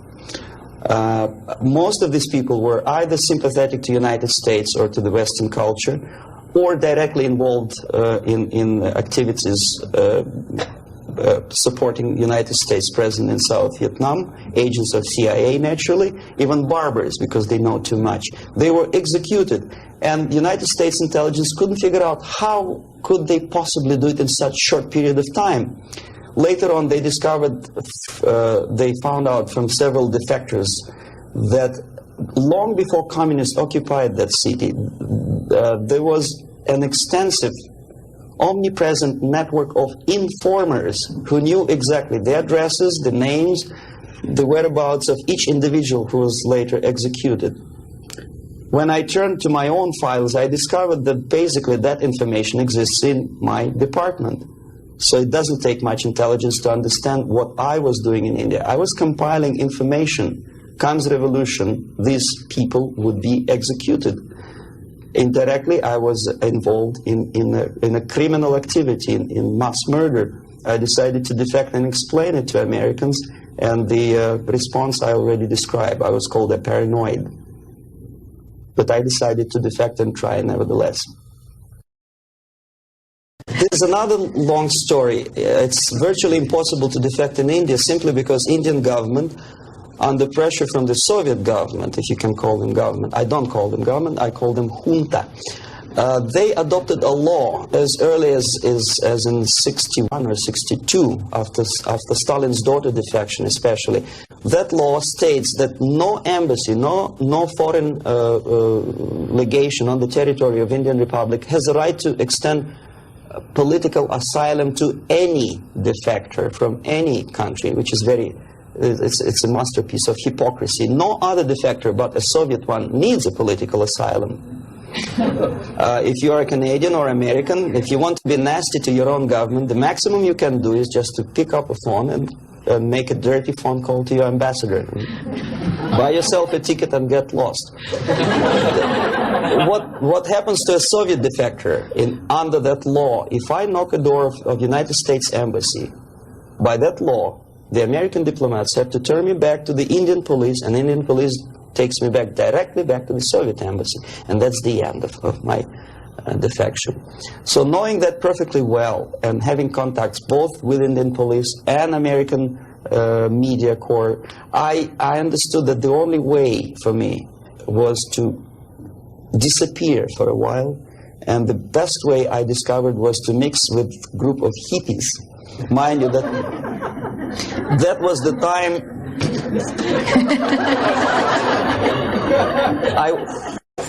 I was 13 years younger, so I looked slightly different, of course. I studied so-called counterculture in India. Sometimes good, sincere young people who wanted to study Oriental mysticism and culture and religion, but most of them were simply easygoing individuals who were delighted with exotic life and the easiness with which they can purchase hashish and other drugs in India. And sometimes they traveled Indian subcontinent without any identification papers. So the best way to escape detection was to mix with the group of hippies and travel in India until the campaign in the media and in the police search will subside. All the newspapers in India carried my picture and announcement of the police that anyone coming forward with information about my whereabouts would receive 5,000 or 2,000 rupees. Knowing that perfectly well, I just walked in there barefoot with beads and blue jeans, smoking hash and enjoying life. Until I found sympathetic journalists who smuggled me from India to Greece. Mind you, that was a military dictatorship at that time. Then only I approached American CIA, and they helped me to land in Canada as a legit, ordinary immigrant. So now I'm a Canadian citizen, as you can see from my patriotic tie. Canada is a kind of middle of the road country where there are so many various ethnic groups that another strange character who speaks both Russian and English and two Oriental languages, I didn't have any problem fitting into academic circles, and first being just a student at the University of Toronto and later a producer with the Canadian Broadcasting Corporation. I think it was successful, and until and unless there will be follow-up to that movie, it will remain as an open wound in the United States, as a scare tactic, which in this particular case I'm not sure whether KGB paid for production of that movie or not, but it's totally irrelevant. What is the most important, unless after seeing the tragic sequences of the nuclear attack, American population is not explained what to do about it. If you still stop at that and let it be, obviously, this is the scare tactic, this is the greatest harm done to United States by Americans, by American filmmaker. I bet Andropov and all his disinformation system could not possibly do that much harm to the United States. When you see something obviously sponsored by the Soviets, you understand, well, this is propaganda. You may or may not agree with this depending on your background and intelligence and education. But here it's a subtle approach, playing on the most sensitive strings of your soul, appealing to the most basic instincts of human nature, survival. But there are no answers. How to survive? Well, obviously, disarmament is not the answer, simply because some people naively expect Andropov to blush out of shame and reduce the number of warheads. It doesn't happen this way. We are facing unresponsive, irresponsible group of people for whom nuclear war is not a theory, it's a practice, and the military strategy of the Soviet Union is designed to do nuclear war and to survive and possibly to win. I started my military training when I was 6 or 7 years old, when I entered secondary school. And I graduated in '63 after almost 15 years of continuous training as a junior lieutenant of reserve of the Soviet Army. And psychologically, every Soviet citizen is well prepared for war, nuclear war. And technically, he is equipped with facilities and the knowledge how to use it in case of war or natural disaster. It doesn't matter.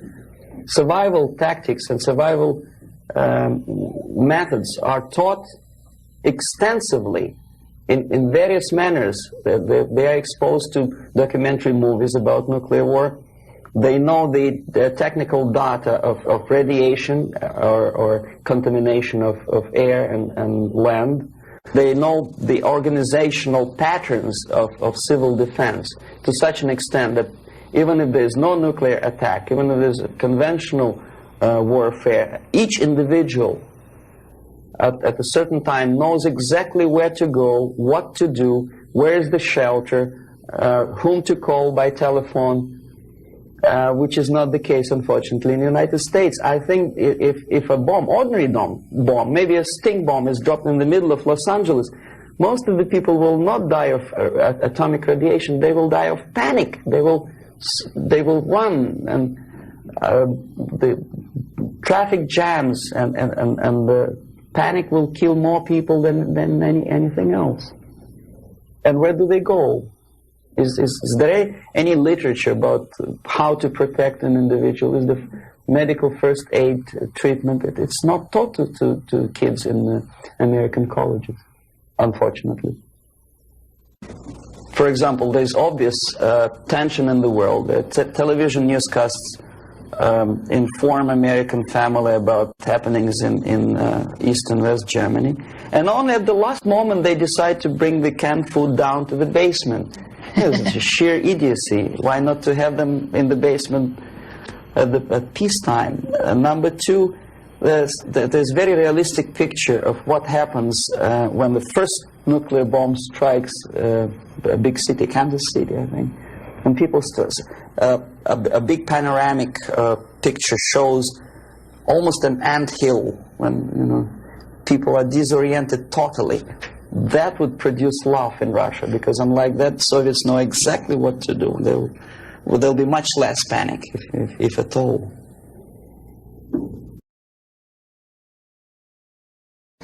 I know about infiltration of KGB into peace movement probably as much as an average American who reads newspapers systematically. But obviously I'm aware that the World Peace Council is a front organization of the KGB. Ramesh Chandra I know personally, both in India and USSR. I worked with delegations of various peaceniks who came to the World Congress of Peace Council in Moscow. I think it was in 1961 or 62. Yeah, it was before Cuban crisis. And at that time, they struck me as people who are pathologically unable to see the truth, not to talk about the military aspects. When as a translator and a guide, I used to take them to places in Moscow which are not supposed to be for foreigners' eyes. They didn't want to see it. They had their preconceived ideas. They were suffering from self-importance. They thought it's a great honor to sit in the Kremlin, in the Palace of Congresses, next to a debil from Kremlin, and talk about peace as if that person from Politburo means anything in peace movement. Self-delusion is the most predominant phenomenon among these people. Ramesh Chandra is a very shrewd politician who takes advantage of naive, misguided, idealistically minded, sometimes sincere people. But he is, my impression is that he's totally sold himself to the Soviets. He receives his payments or royalties or whatever you can call it in the form of prizes. Of course, it's very embarrassing if you approach a person of his caliber with money, with cash, and say, "Here, Comrade Ramesh Chandra, there's money for your propaganda in the interests of the Soviet Union." It's very unpolite. So instead, the Soviet Union creates artificial international bodies such as Jawaharlal Nehru Peace Committee, which consists of various progressive leaders, writers. Sometimes they're known figures and philosophers, educationalists. Sometimes they probably feel that if there's no other possibility to express the desire for peace, at least there is some legitimate overt activity where they can express themselves. That's okay. And they think they are too smart not to see that part of it is Soviet propaganda. Okay, we are smart. We are not going to allow them to use us for propaganda purposes. This is wishful thinking, because after 5 or 6 visits to USSR, everything is paid by the Soviet government. After spending several vacations on a Black Sea coast in luxurious atmosphere with 2 or 3 nice girls, interpreters, lots of vodka and caviar, books published, vapid books which nobody reads in the United States, all of a sudden published in millions of copies in USSR in various languages, that tickles their ego. They think they're somebodies all of a sudden. It's difficult to resist the temptation. Ramesh Chandra is exactly that type of personality. He was approached at a very early stage, and he didn't have willpower and moral principles to resist the temptation, to resist the approach. And by now he's just a pawn in the game, high-ranking pawn. And if he is dismissed or dies natural death, there will be another, the line of people who would like to take his place. Yes, KGB takes very active part in the peace movement. And if these people were sincere, as they say they are, they would start demonstrating in Kremlin, or I mean in Red Square, not in Washington, D.C., or in the Central Park in New York, or in Los Angeles. But they don't have courage, they don't have guts to go to Russia and protest against the nuclear armament of the Soviet Union. Therefore, I agree that they are misguided, but I think they are cowards. They are unprincipled, dishonest people. And there's no justification that they are misguided or poorly informed. It's their fault that they're poorly informed. There's enough information, there's enough possibility. In case of United States citizens, there's enough freedom to do what their consciousness should tell them to do. Go to Russia and protest against armament. It doesn't take much courage to take part in demonstration in Los Angeles. But if you're really genuinely concerned about peace, tell it to Brezhnev, tell it to Andropov, and we'll see how courageous and sincere you are. They don't do it. Well, the greatest strength, I think, is the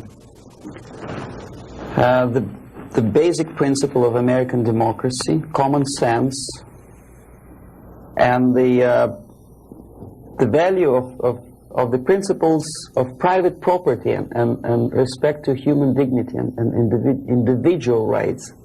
The weakness is the permissiveness and lack of moral stamina, which if you are a religious person, could be interpreted as probably alienation from religion, alienation from God. Thinking too much in materialistic terms, thinking in short span of time for pragmatic advantages, disregarding the perspective of civilization. Some philosopher, I forget his name, I was a bad student in Moscow, said that the level of civilization is in direct proportion to the time span that human being thinks in future, for future. The least civilized people live today, this minute. The more civilized nations think about tomorrow, 10 years from now, 100 years from now. Well, this is one of the definitions of... Unfortunately, Americans are made to think in shorter and shorter time span terms. This is the greatest weakness.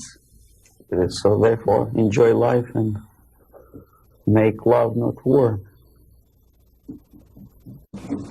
I think that willpower and revitalization of traditional moral values and principles is the most desirable thing now, today. The sooner the better. The things, the principles and values on which the affluence and success of American civilization depends and based upon should be immediately revitalized and brought back to school programs, to media, and let's face it, propaganda. I'm not afraid of this word, unlike the left liberal journalists who think, oh, well, it's propaganda. I don't see anything wrong in propagating the basic moral principles and values on which America is built. Willpower, faith, unshakable faith that this country, this civilization is right and the enemy is wrong. No amount or no number of nuclear warheads and no size of the army will help United States to survive, whether there's nuclear war or conventional warfare. Vietnam proved very clearly that with all the technology, with all the supersonic bombers and napalm and whatnot, electronic gadgets and cold beer and Coca-Cola, you cannot defeat an enemy unless you are fighting and have faith in the righteousness of your fight. So that's the most urgent thing, I think. Wake up and convince yourself that you are on the right side. There should not be no neutralism or objectivity. Or objectivity is good when you are discussing philosophical concepts. In today's world, if you are neutral, you are already an enemy of your own country. You have to actively take part of your country, your side. One of the reasons of my defection is that I took side. I was decided to take part, to take choice, to make my own personal choice. For some strange reason today it's very fashionable, it's considered to be an intellectual chic, not to take sides. Academic media, academic circles, Hollywood stars, politicians, they think it's very fashionable, it's intellectual to be non-allied, non-committed, neutral. It's not intellectual, it's suicidal.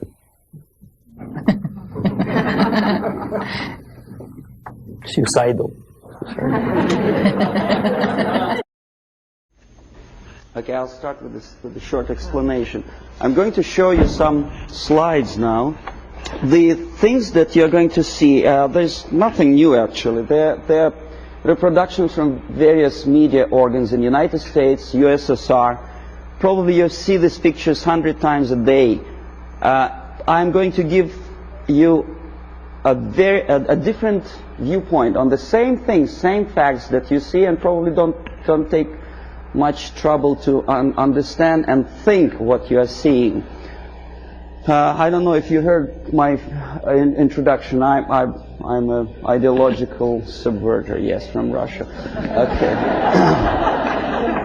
Okay, it's the idea of showing the slides to you is just to provoke questions in your mind, and later on, if you still have patience with me, I will explain how exactly the system of ideological indoctrination and subversion works.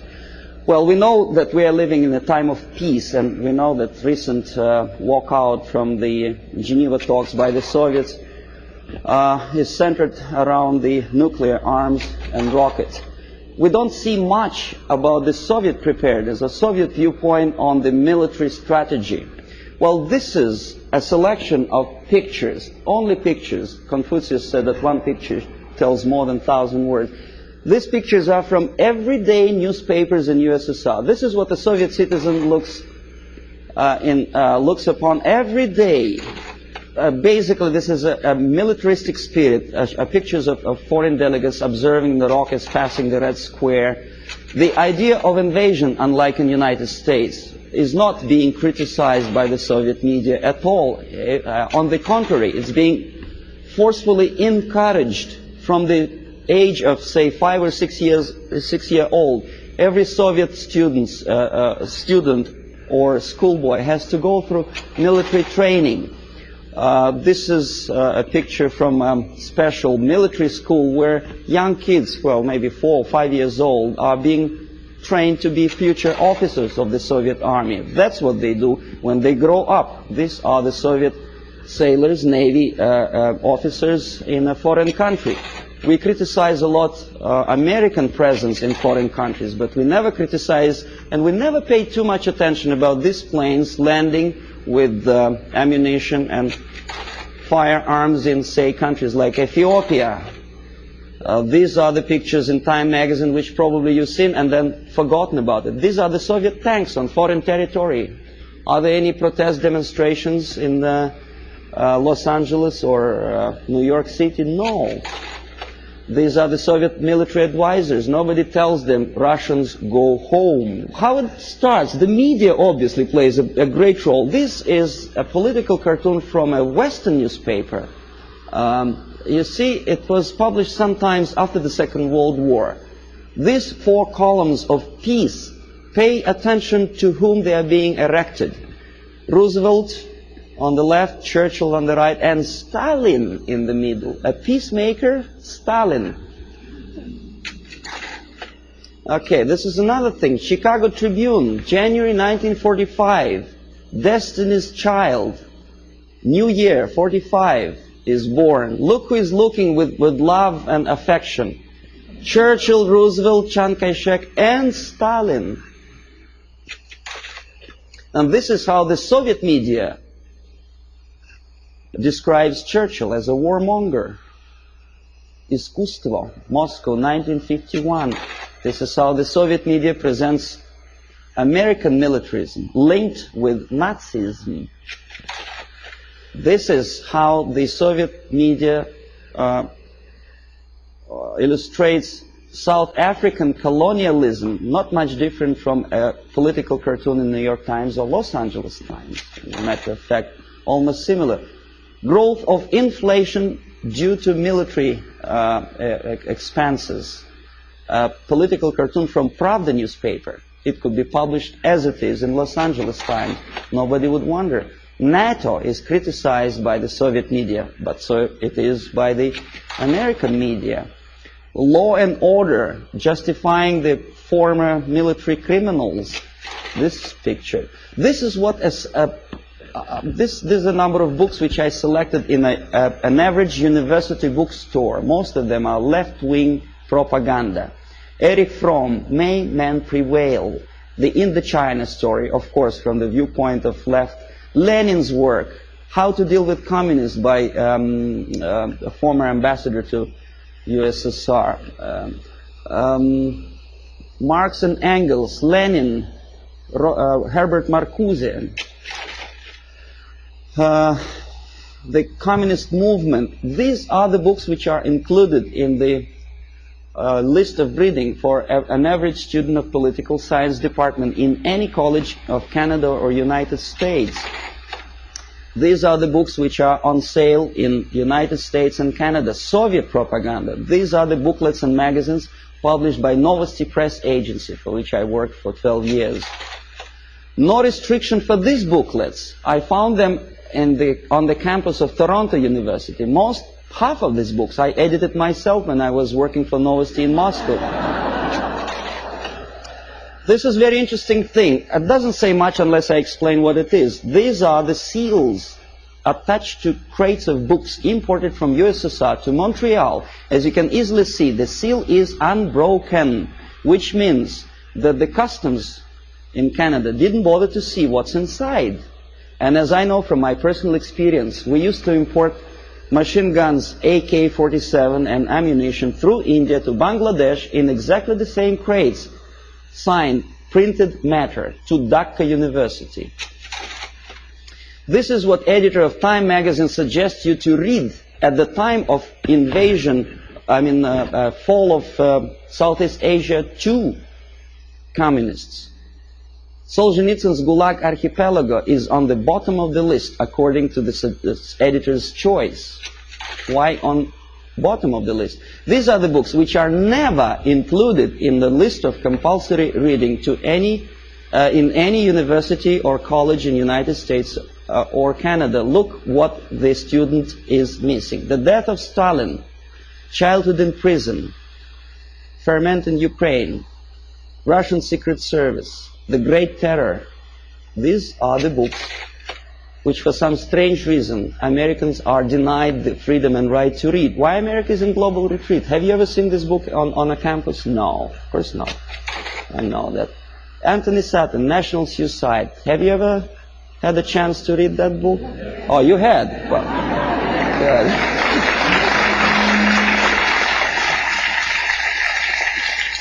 This is another very interesting thing.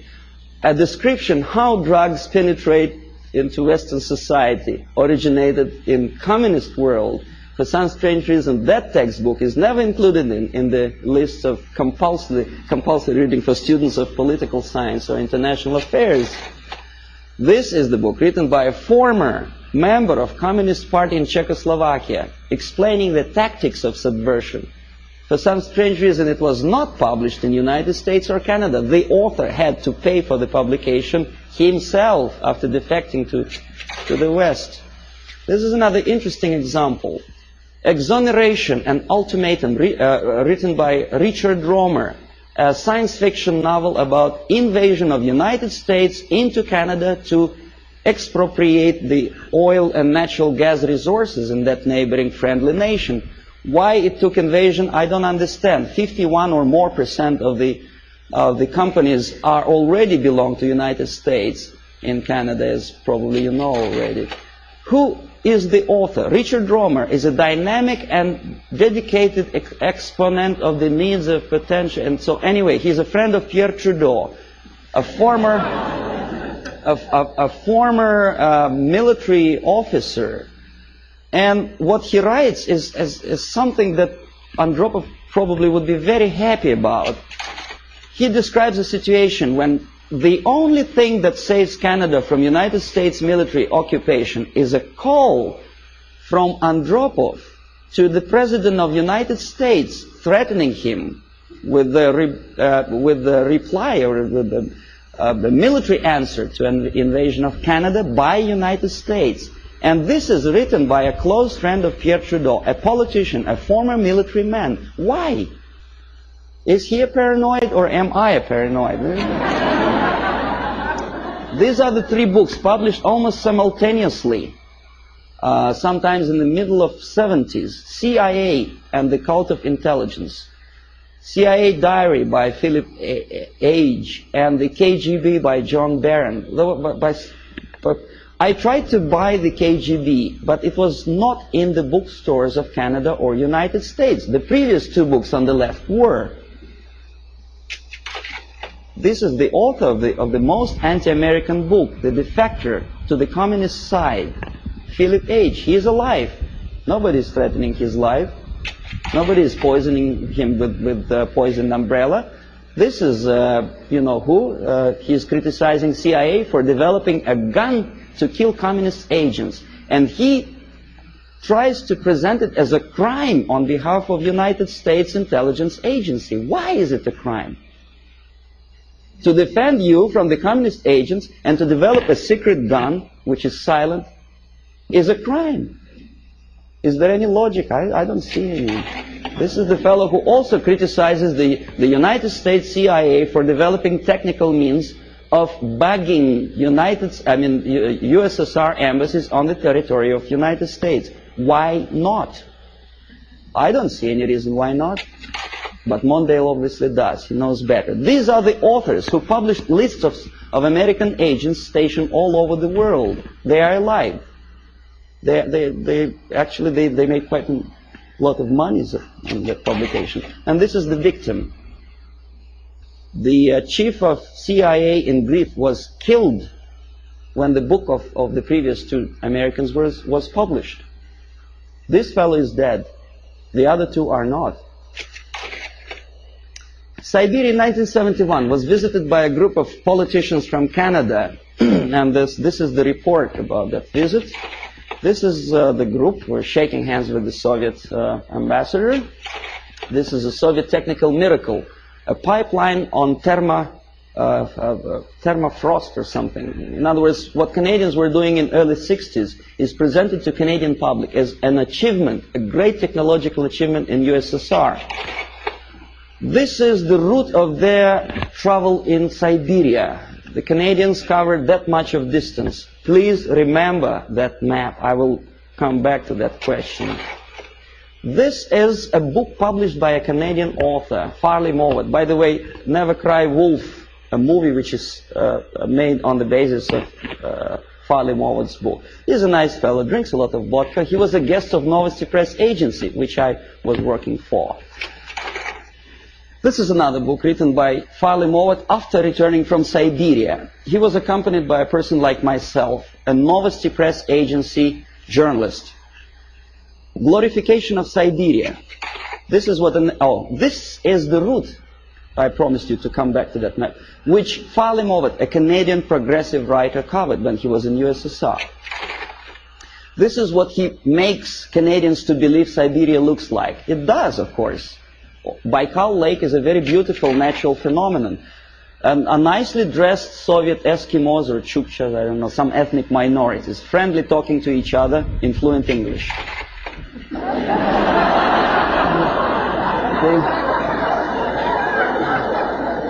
The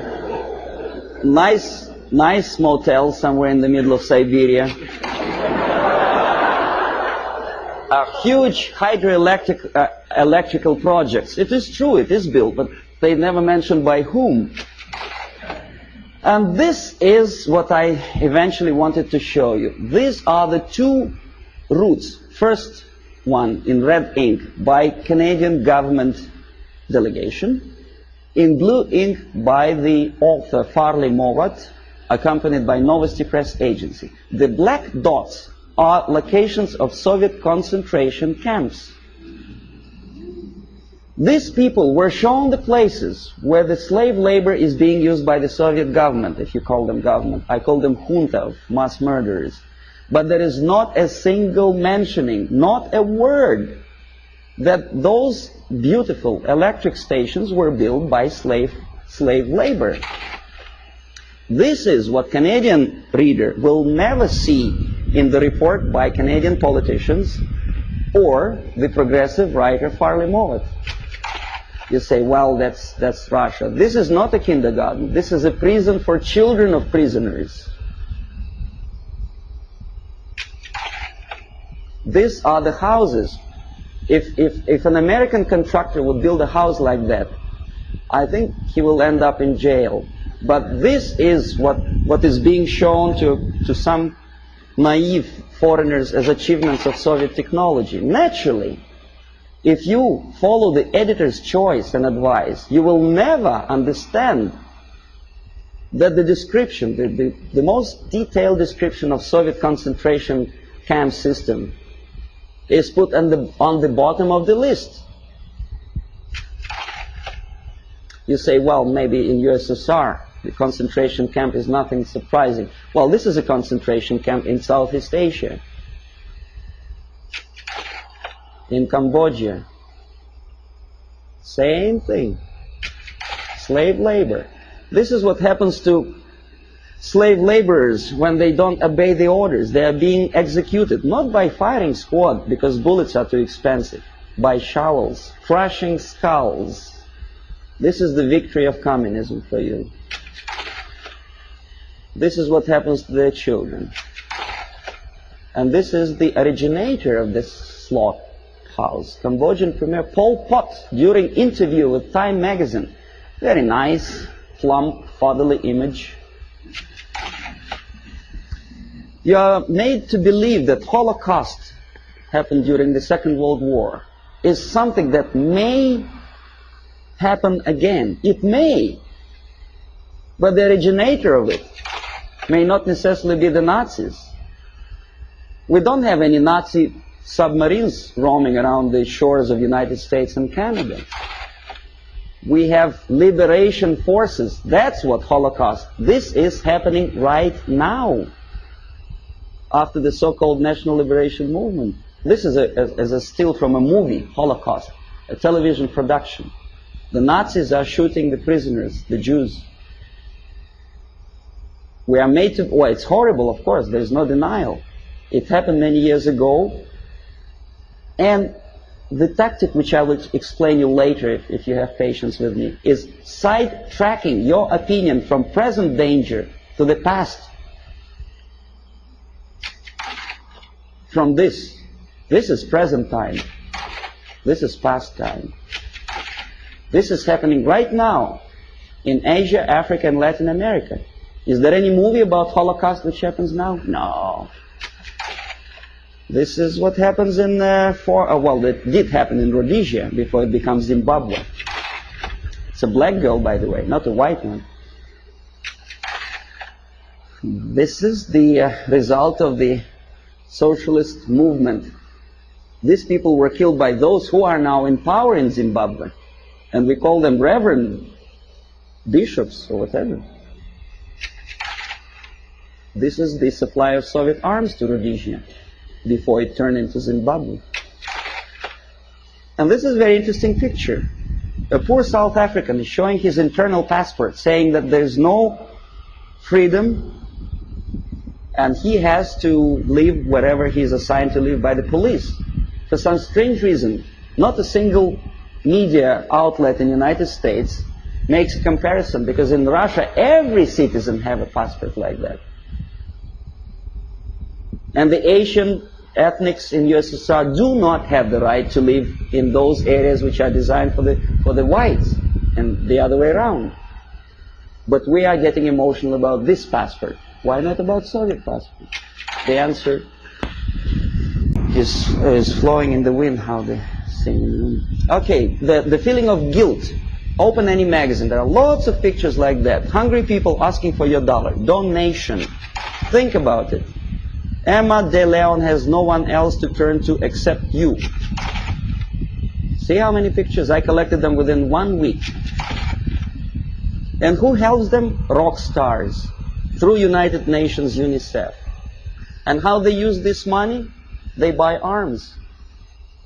Have you noticed that countries like Philippines never ask for donations? Why? Because they have free market system. Oh yes, they have military dictatorship, oppression of civil rights. But for some strange reason, only those countries which are already liberated by Marxists are asking for your donations. Why? And when they get these donations, will you be my friend? This is what Time magazine wants you to think. If not, the implication is this is what's going to happen. Kolwezi, when white miners stationed in this small country, African country, were murdered by so-called National Liberation Movement. This is the result. Raped and murdered after your donations. And who is supporting these movements? Of course, United Nations. Okay, we'll come later on to the question of semantic manipulation. Everybody knows that United Nations is not united and it's not nations, but we continue to call them. I don't know how many people notice the striking similarity between the emblem of United Nations and emblem of the USSR. You think it's coincidence? The symbolism is obvious, unless you are blind, of course. Yeah. And the creator of the United Nations Charter is an American, Alger Hiss, standing next to Comrade Molotov, sitting there on the left. We know he was a Soviet spy, but he is at large now. Alger Hiss, he's a lawyer, a respected citizen of the United States, a former Soviet spy. Well, you know, this guy is Daniel Ellsberg. He published secret papers of Pentagon. Why not of Soviet military-industrial complex? He's a respected citizen of the United States. Dr. Spock, Agony of Vietnam. I forget what's his name. Oh, yeah. How many men has to die before they understand I don't remember the lyrics of the song, but it was a very impressive song. When I was a Soviet student, I almost cried when I listened to that. And I thought, my God, what a nice fella. John Baez, very nice couple of kids. Jane Fonda, she was crying on location in Vietnam, beautifully filmed by American Hollywood filmmakers. What is she doing now? Did she ever defend both people? Did she say a word in defense of Vietnamese?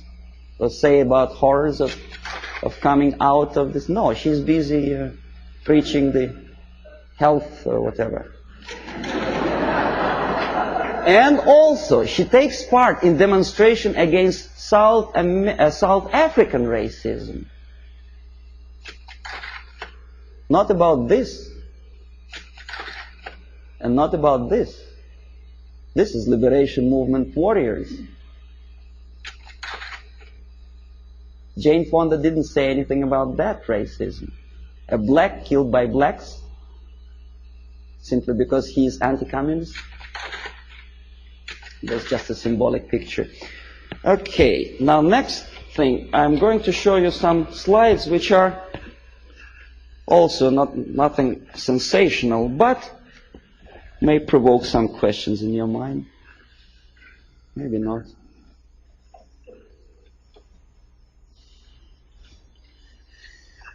Okay.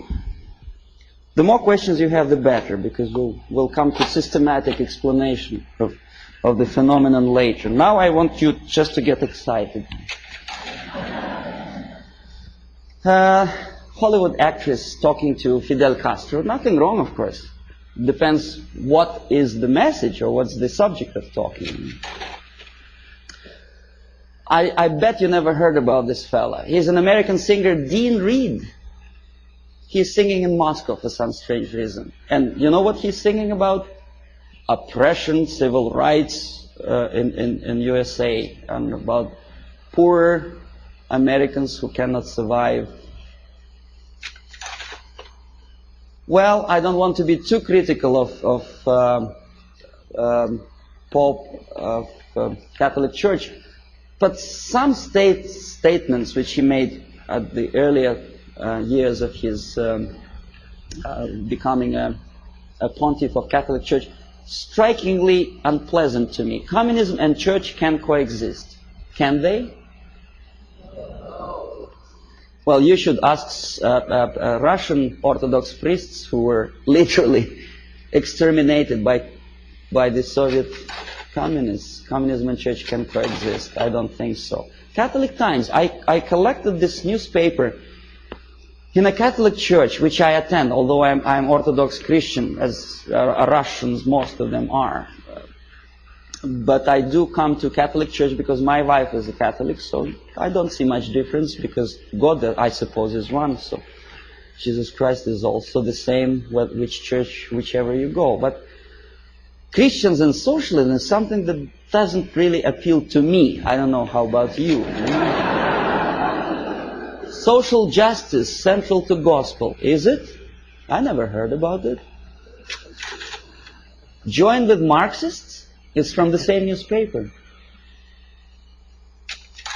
And that's how they joined the Marxists. Nicaragua, before Sandinista came to power, a priest with machine gun behind his back. And the machine gun, of course, Kalashnikov, if you know anything about machine guns. Okay, then there are some strange deviations from religious path. What's his name? Jim Jones. Reverend? Nice looking guy with adopted kids and shaking hands with a politician, Mayor George Moscone in 1976. Very nice. That's how it all ended, you remember. More than 900 people who poisoned themselves together with their kids in Guyana. This is a very interesting picture. It's not very clear. Instead of Jesus Christ, they put a naked lady, you know, in the church. Strange, huh? Of course it's strange. Crucifix of a woman for Palm Sunday. Boy, Jesus Christ would turn in his grave if he were engraved.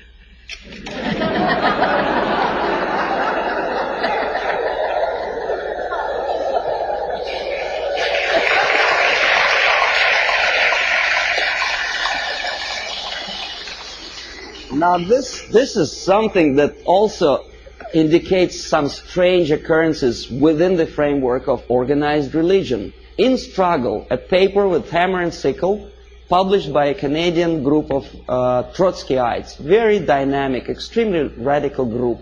They challenged the question, whose democracy is this? Meaning that Canadian democracy is not democracy at all, simply because that radical group is challenged by the local police. Right? So nothing new, we know about this. But look where this paper is being distributed. Political repression, Friday, October, Battle Street, United Church. Strange, huh? See, this is the same leaflet, enlarged. This is another thing. President Carter handed over an antique crown belonged to Church of Hungary to the present communist regime of Hungary. Why? I don't understand. To make them friendlier to church? I doubt. Feminist movement. I don't know how you feel about feminism. I don't think that to be equal with men, you have to politicize your movement. You cannot legislate equality. You have to be equal. But that distracts your mind from real issues of family, loyalty, and well, if you feel moral foundations, and they make a great political capital on that. First Lady of the United States sitting to some kind of, I forget what her name was, exposing her tits to the media. I mean, this is, and by the American media standards, this is something normal, acceptable. A First Lady of the United States together with a lady who burns her bra. I don't know. Well, ladies in the army, of course, I don't know what's your opinion. I never heard about girls in the Soviet army, especially in the infantry force, simply because when they have period, that may create a problem for invasion of, say, Afghanistan.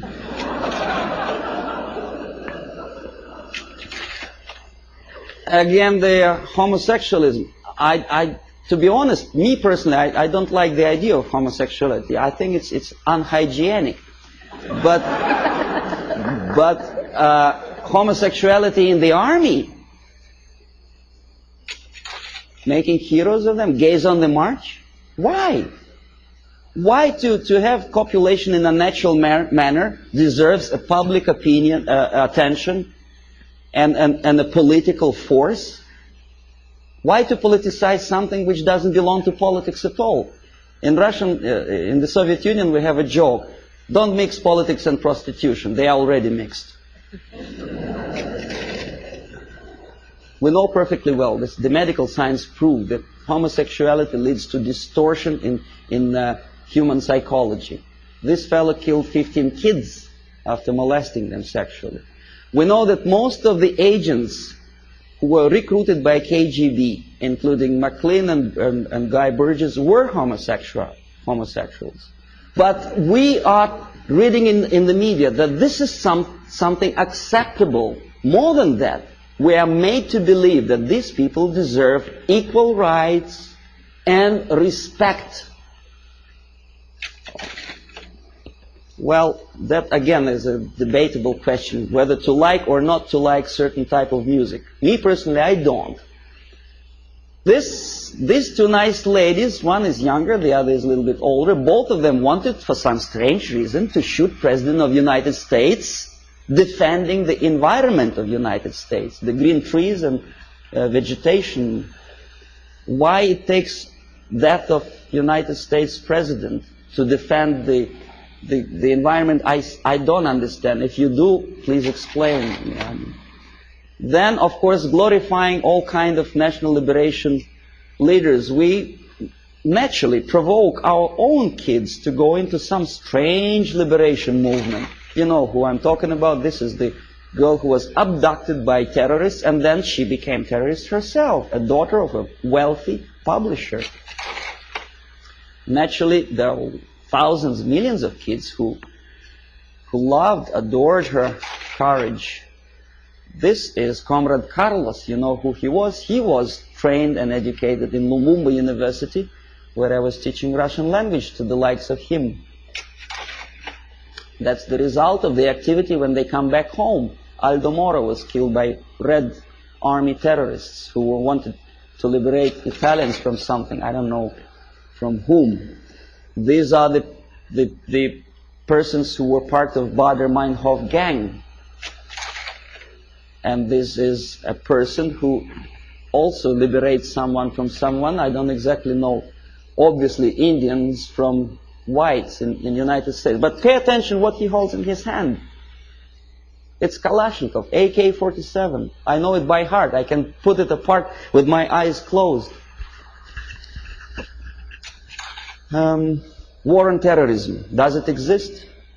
Apart from verbal war. This is what I have collected on a campus in Canada, Carleton University, Ottawa. Left-wing tabloids. That's how they instill in the minds of people, young people, that to fight is the only way, the violence, death is the only way to achieve rights of Palestinian people, other people, Quebec separatists, and jobs and peace. Obviously, you cannot get job if you spend all your time walking up and down streets with posters like that. You have to go to a place where the jobs are. And of course, to find a job, the most unsuccessful way to find a job is to read papers like that. Don't feel like working. This is something another. This is a Playboy magazine. Probably you heard the story about Larry Flint, how successful is he to attract attention of media and public opinion by doing crazy things, getting involved in court case of the car manufacturer. Why he wants to do it, I don't know, but what he does attracts some strange mass attention. Playboy magazine makes jokes about Russian sex.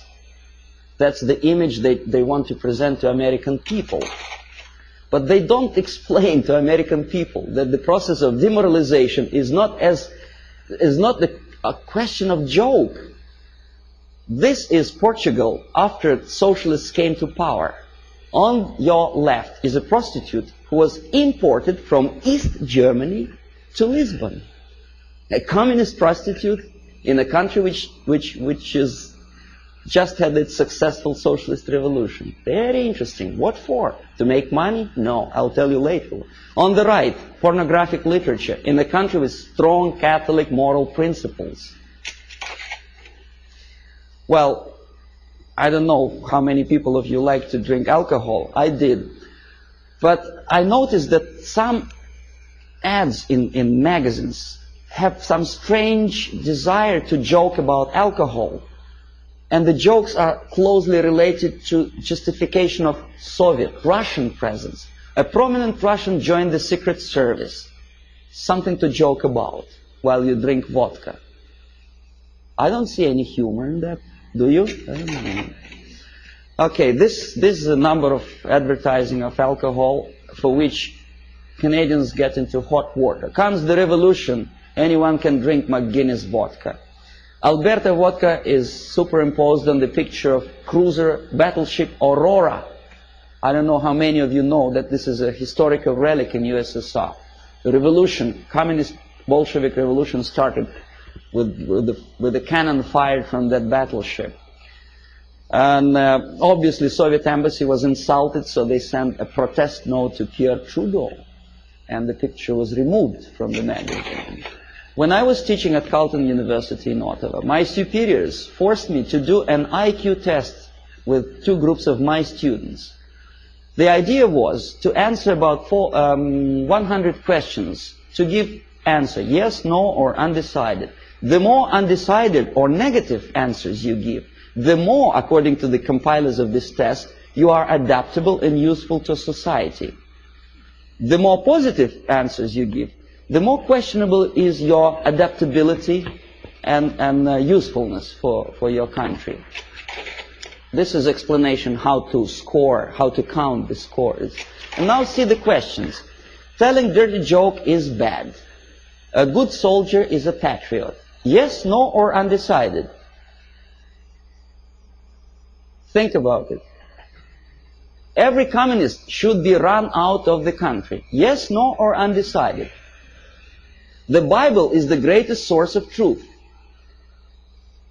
Right? God is everywhere. A person who kills another person is a murderer. Yes, no, or undecided.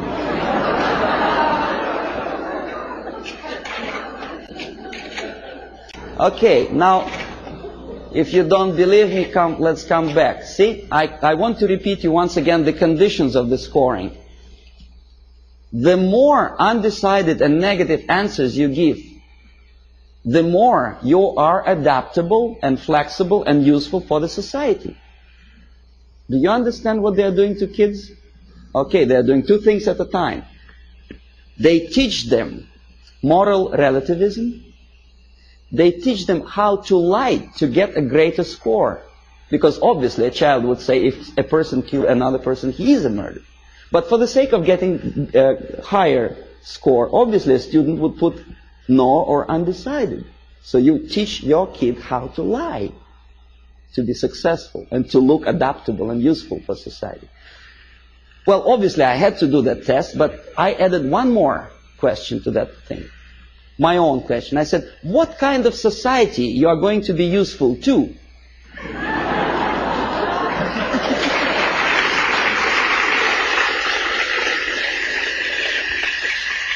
And most of my students give me an excellent answer. They say, a society where there is no moral principle, no respect to God, love, family, and working ethics. Very simple. They are not that stupid. Here we are, Comrade Brezhnev. Now, this is the picture from a Soviet magazine. Obviously, Soviet media tries to project their leaders in the most respectful way. Very impressive, very fatherly, very serious person. There is nothing surprising. What else is new? Of course. But this is Time magazine, an American magazine. The caption is not quite clear, but it says basically that Comrade Brezhnev doesn't give interview to Time magazine. The message is clear. He's a positive, caretaking person. He's too busy to take care of the world problems and economical problems in Russia. It's a very humorous caption.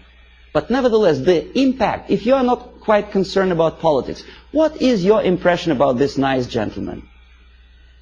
Nice, smiling, tired, well.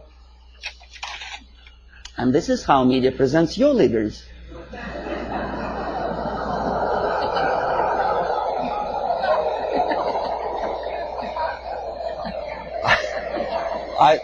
I don't know whether he deserves to be presented like that or not. This is a different question.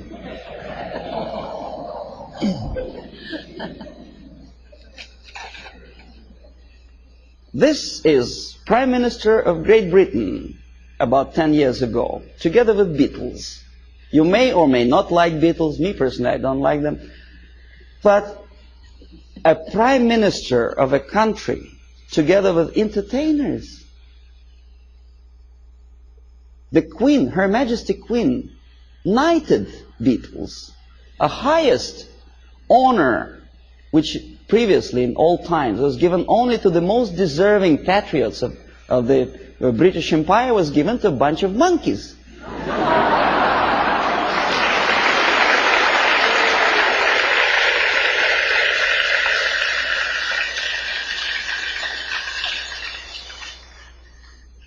Valéry Giscard d'Estaing is playing football. He's our guy. He plays piano.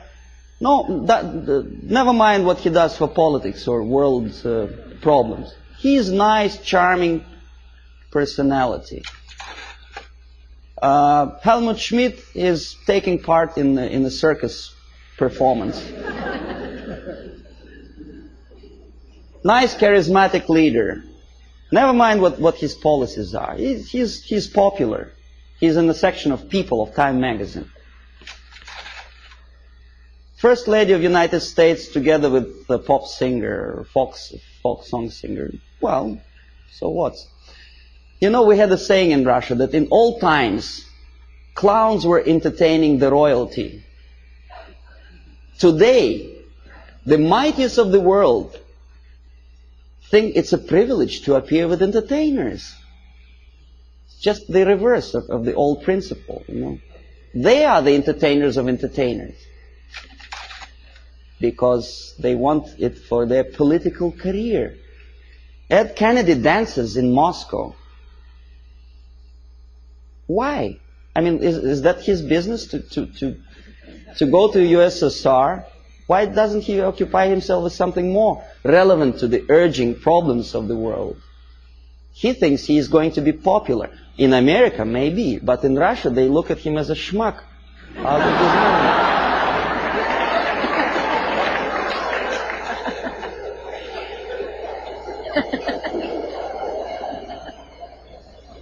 Senator McGovern is talking to a gorilla somewhere in Africa. Not the gorilla monkey, but a young member of National Patriotic Movement. The movement which is indoctrinated by the Soviets, armed and paid for. He thinks he's smart and he's something to admire. I bet the guys who are standing behind don't think this way at all. Well, Kissinger just by mistake is here. Would you buy a second-hand car from this?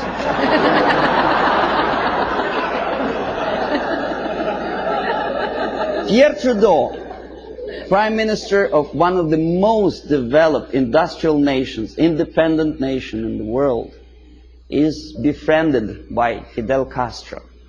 If you remember, Canada never stopped trade relations with Cuba, despite the urge from the United States government's administrations not to sell Cuba strategic technology and materials. No, he wouldn't listen to the United States. He smiles at Fidel Castro. Meanwhile, his wife, estranged wife, Margaret Trudeau, is talking to rock star. I forget his name. That's it. That's him, right? And he is posing for pictures like that. That's the Prime Minister's wife? That's her too. In French Riviera with some Hollywood actor. Why? 50 years ago, for a thing like that, a Prime Minister would have to resign. It's a shame for a nation. Not anymore. Okay, now détente. That's another debatable question. Why we are so happy, Comrade Nixon?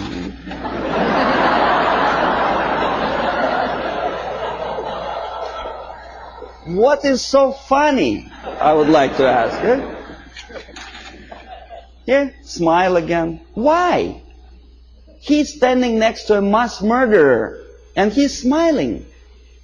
Why? Pierre Trudeau also attentively listens to Comrade Brezhnev's, I don't know what. West German chancellor is helping Comrade Brezhnev to stand up because the senile leader of Russia is unable to stand up without Western aid.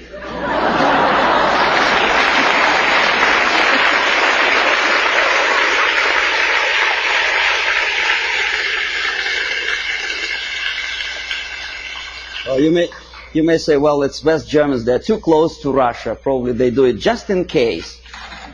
Okay, here's the same thing. Carter is helping. The president of the mightiest power in the world, United States, is helping Comrade Brezhnev. You remember the incident when Brezhnev almost stumbled down the staircase somewhere, in Vienna, of course.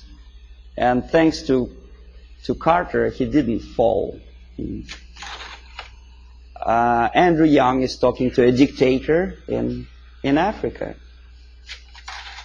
Again, McGovern, I think, is talking to Agostino Neto, a Soviet puppet in Luanda. Why? Is it that necessary to be friendly, to smile at each other? Now we're coming to space, from Earth to space. Clouds over the space program. Why clouds? Mind you, this is after 3 or 4 successful landing on Moon. Why clouds?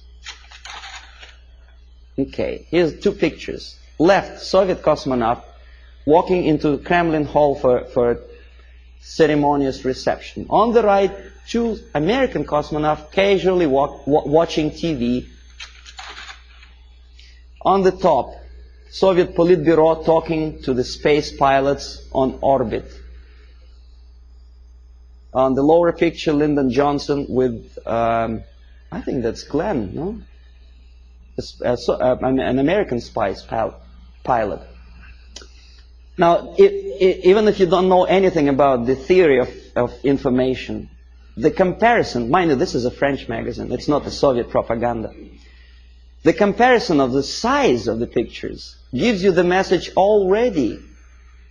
What is more important? What is more impressive?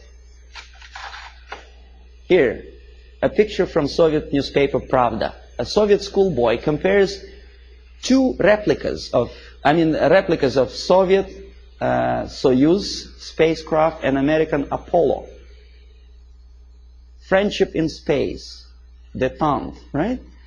Pay attention to the size of the spacecrafts. They are almost identical, right? Now this is what the size, almost actual size is. The American spacecraft is on the left. It's almost twice as big as the Soviet one, right? Okay, this is a Soviet picture. This is an American picture with true sizes. Okay? You say, well, Soviet media, of course, tries to diminish the successes of the American space program. Now, this is an American media. On the left, a Soviet moon walker or Soviet probe on Moon. On the right side, an American space Volkswagen, as they say. It actually was used on the surface of Moon. The sizes are almost identical, right? Wrong. The thing on the left is the size of a tea kettle. In other words, about 100 times smaller. But Time magazine does not explain it to the readers. An average person in the United States has an impression that the junk on the left is as important and as successful as the masterpiece of technology produced by American mind and ingenuity. Okay, you remember Skylab? There was a time when it just about to fall down on the United States or any other country. And the Pentagon was very worried. There were pictures, there were discussions on TV. Some strange characters even started joking about it. See the Skylab target. A lot of emotions expressed about the failure of United States Skylab. A lot of bitter opinions were expressed about the unnecessary spending on space research. But when Soviet nuclear-powered satellite fell on the territory of Canada, there was no protest demonstrations, there were nothing like that. Nowhere in the world. Ask yourself why. According to some information, this was not a satellite at all. It was a flying atomic bomb. Canadians spent something like $15 million just to find the junk on their own territory. Thanks God it fell in inhabited areas of Canada, in Northwest Territories, where only penguins live. Or what if it fell on Toronto? A flying nuclear bomb? Oh boy. But no protests. Here, Soviet ambassador Anatoly Dobrinin happily looking at the linking of American and Soviet spacecraft. In where? In American Grounds Control Center. This is a picture from Time magazine. This is also a picture from Time magazine. Soviet citizens are watching the same moment, linking of spacecraft. Think about it. Compare. Here, happiness. On the right, American representative of the NASA and Dobrinin, very happy. That's how ordinary Soviet citizens think about the farce in space. They understand perfectly well that linking spacecraft in space is just a fake. It doesn't mean anything. Look at their faces. They are sad. A dream was realized. Was it worth the price? Pessimistic question, right? After all the successes of American space program, the media tries to instill in your mind a doubt, pessimism. Why? Oh, this is a frog. I don't know how much you know about frogs. I'll tell you that a frog can see a mosquito only if it moves across the area of its vision. If a mosquito quietly sits on a grass blade, the frog doesn't notice it. That's the attitude of American media. They do not notice problem unless it moves, and moves close to Hilton where they station.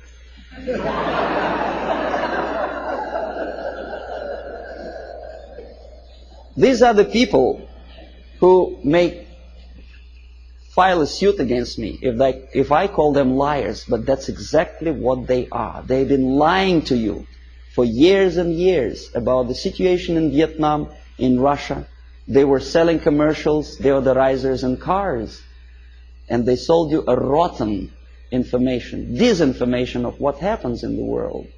They have a vision of frog, but they look like semi-gods to you.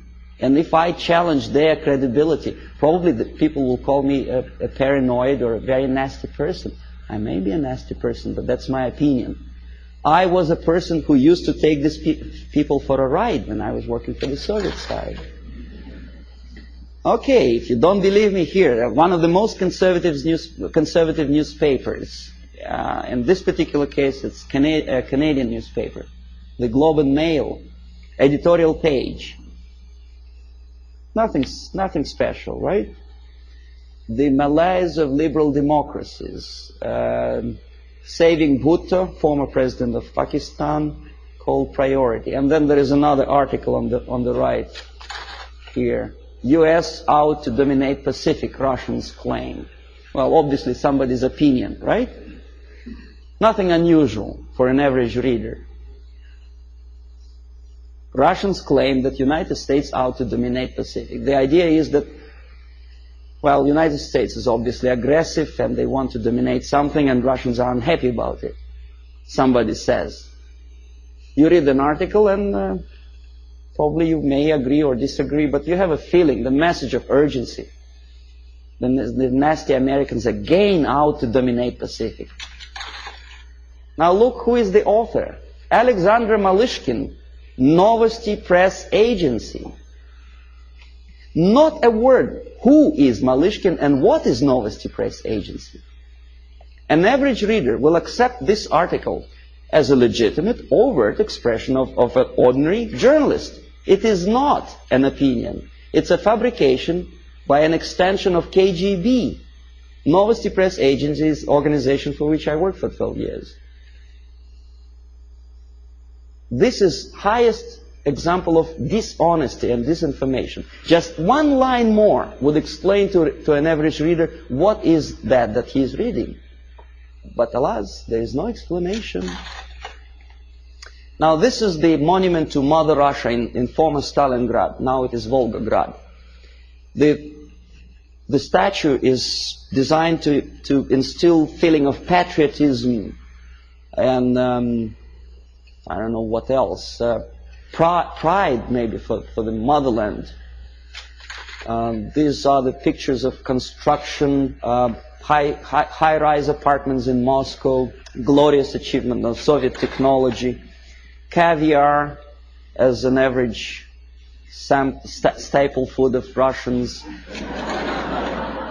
These are the minks and furs that Soviet citizens wear. You know, that's how they look when they relax. Fat, nice ladies, you know. You think it's Soviet propaganda? No, comrades. This is also some fashions, latest fashions from Russia, right from Kremlin, for an average Soviet housewife. Well, obviously, it doesn't take much intelligence to understand that this is not quite true. And obviously, it has something to do with the Soviet propaganda. The myths and the realities of the KGB, you don't see the... From Stalin to Kosygin, The Myth and the Realities, by Avril Harriman, a former ambassador of the United States to USSR. Very complimenting article to the Soviet system. And this is where it comes from. You thought it was from a Soviet magazine, right? No, it's from Look magazine. An American magazine which published that crap. If you don't believe me, I'll tell you that I was a person who accompanied a group of journalists from Look magazine when they came to Moscow on invitation from Novosti Press Agency. I made them to publish that thing, for which I was awarded, I received the bonus, a free ticket to Italy for a week.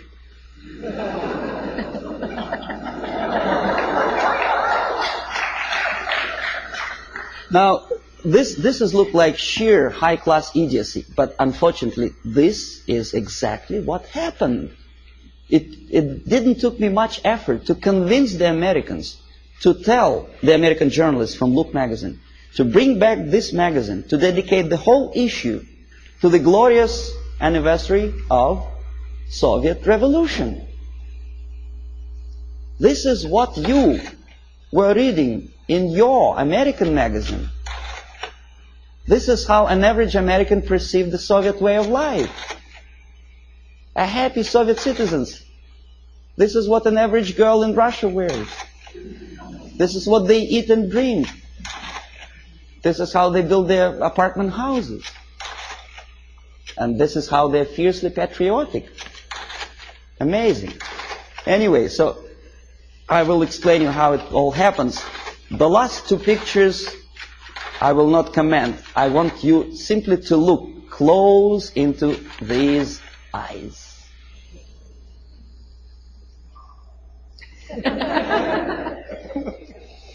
This is the person who wants to liberate you, wanted at least. Not anymore, he is dead. But there are many other people with the same type of eyes.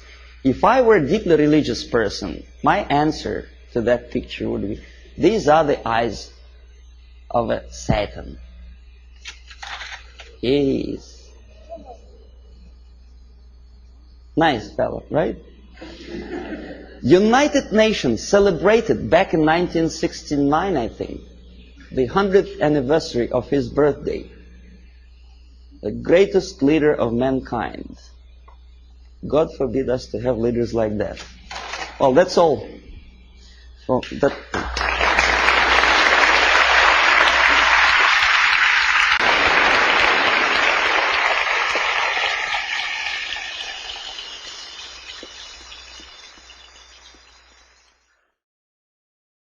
Subversion is the term, if you look in a dictionary or criminal code to that matter, usually is explained as a part of activity to destroy things like religion, government system, political, economical system of a country.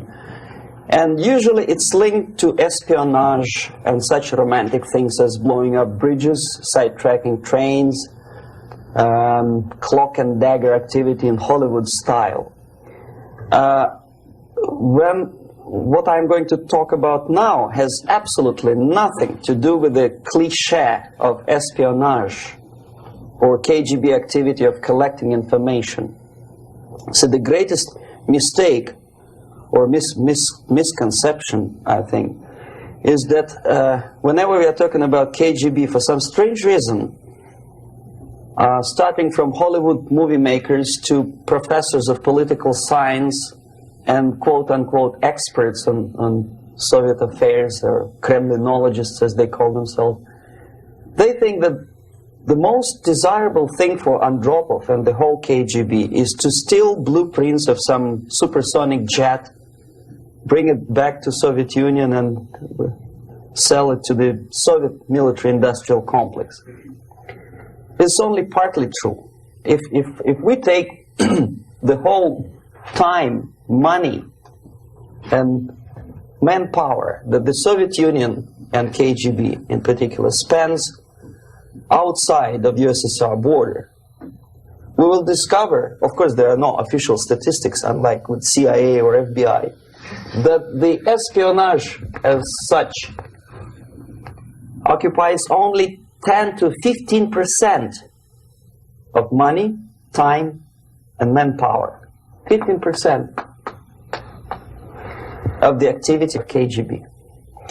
The rest, 85%, is always subversion. And unlike a dictionary of English, Oxford Dictionary, subversion in Soviet terminology means always a destructive, aggressive activity aimed to destroy the country, nation, or geographical area of your enemy. So there's no romantics in there, absolutely. No blowing up bridges, no microfilms in Coca-Cola cans, nothing of that sort. No James Bond nonsense. It's most of this activity is overt, legitimate, and easily observable if you give yourself time and trouble to observe it. But according to the law and law enforcement systems of the Western civilization, it's not a crime. Exactly because of misconception, manipulation of terms. We think that subverter is a person who is going to blow up our beautiful bridges. No.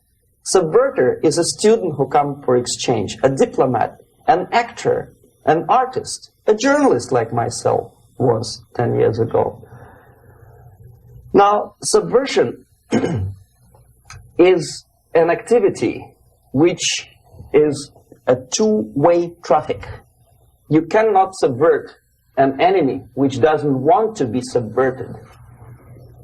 If you know history of Japan, for example, before 20th century, Japan was a closed society. The moment a foreign boat comes to the shores of Japan, the Imperial Japanese Army politely tells them to get lost. And if American salesman comes to the shore of Japan, let's say 60 or 70 years from now back, and says, oh, I have a very beautiful vacuum cleaner for you, with the good financing, he says, please leave us, we don't need your vacuum cleaner. If they don't leave, they shoot them to preserve their culture, ideology, traditions, values intact. You were not able to subvert Japan. You cannot subvert Soviet Union because the borders are closed. The media is censored by the government. The population is controlled by the KGB and internal police. With all the beautiful glossy pictures of Time magazine and Magazine America, which is published by the American embassy in Moscow, you cannot subvert Soviet citizens because the magazine never reaches Soviet citizens. It's collected from the newsstands and thrown to garbage can. Subversion can be only successful when the initiator, the actor, the agent of subversion has a responsive target. It's a two-way traffic. United States is a receptive target of subversion. There is no response similar to that one from United States to the Soviet Union. It stops halfway somewhere. It never reaches here. The theory of subversion goes all the way back 2,500 years ago. The first human being who formulated the tactics of subversion was a Chinese philosopher by the name of Sun Tzu.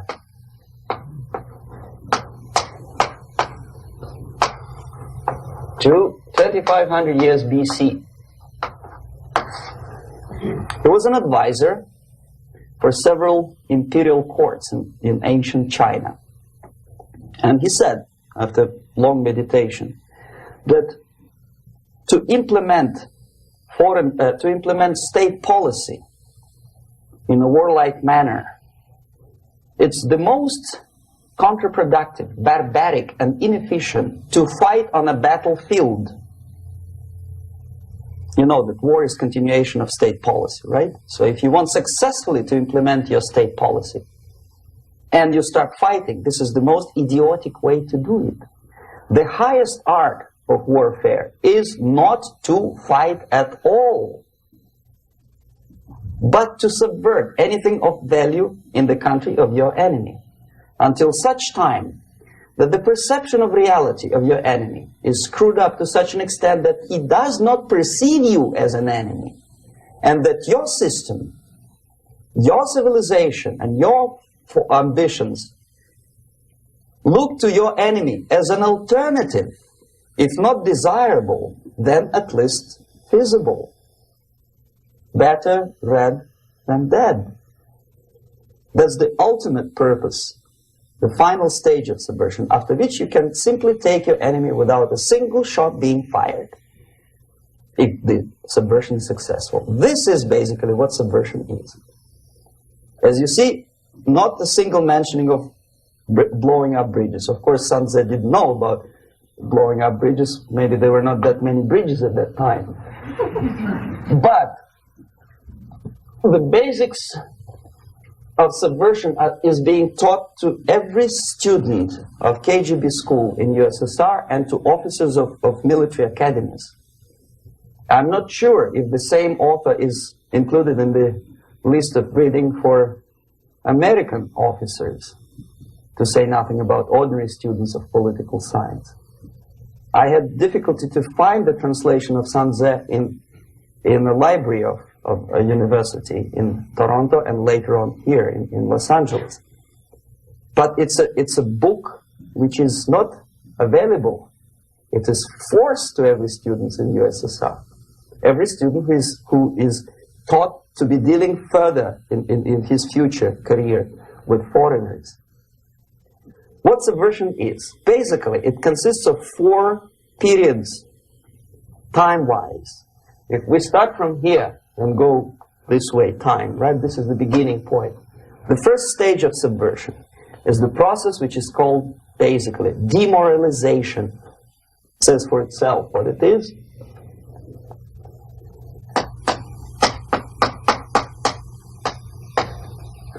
It takes from,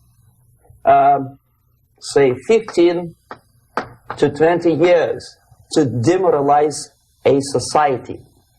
Why 15 or 20 years?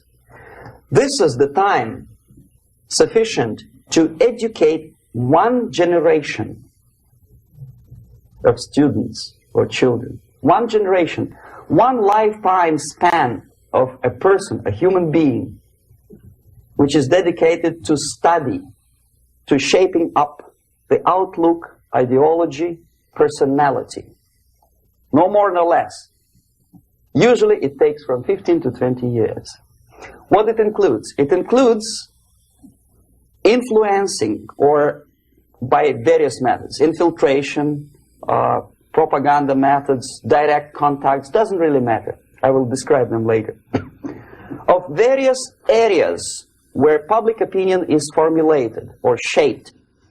Religion, educational system, social life, administration, law enforcement system, military, of course, and labor and employer relations, economy. Okay? 5 areas. I will not write them down because we will not have enough space. Sometimes when I describe all the methods, students ask me question, are you sure this is the result of the Soviet influence? Not necessarily. You see, the tactic of subversion, about which I'm talking, is similar to the martial art, the Japanese martial art. If some of you are familiar with that tactic, probably you will remember that if an enemy is bigger and heavier than yourself, it would be very painful to resist his direct strike. If a heavier person wants to strike me in the face, it would be very naive and counterproductive to stop his blow. The Chinese and Japanese judo art tells us what to do. First to avoid the strike, then to grab the fist and continue his movement in the direction where it was before, right? Until the enemy crashes in the wall. You see? So, what happens here? The target country obviously does something wrong. If it's a free democratic society, there are many different movements within the society.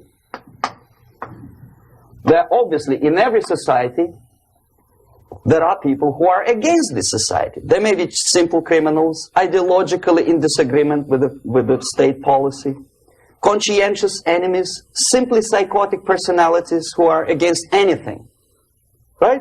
And finally, there are a small group of agents of a foreign nation, bought, subverted, recruited, right? The moment all these movements will be directed in one direction, right? This is the time to catch that movement and to continue it until the movement forces the whole society into collapse, into crisis, right? So that's exactly the martial art tactic. We don't stop an enemy.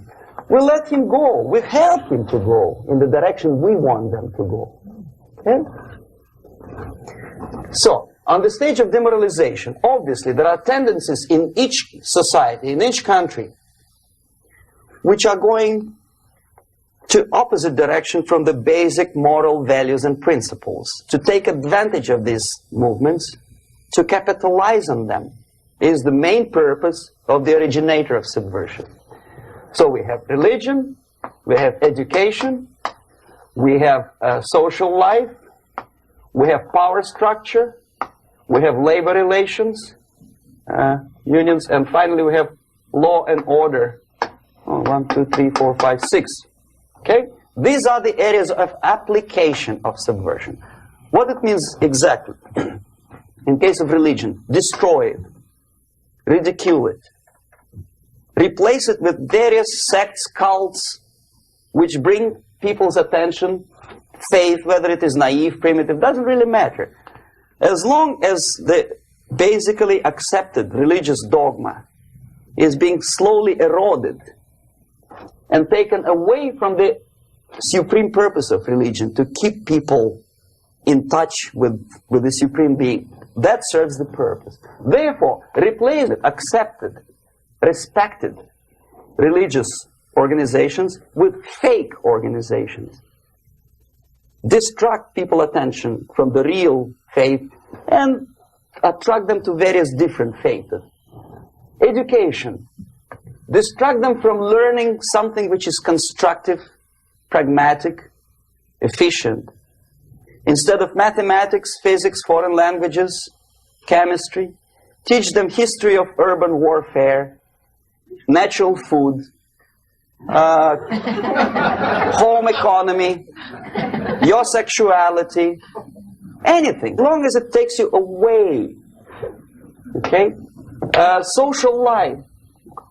Replace traditionally established institutions and organizations with fake organizations. Take away the initiative from people. Take away the responsibility from naturally established links between individuals, group of individuals, and society at large, and replace them with artificially, bureaucratically controlled bodies. Instead of social life and friendship between neighbors, establish social workers institutions. People who are on payroll of whom? Society? No. Bureaucracy. The main concern of social workers is not your family, not you, not social relations between groups of people. The main concern is to get the paycheck from the government. What will be the result of their social work doesn't really matter.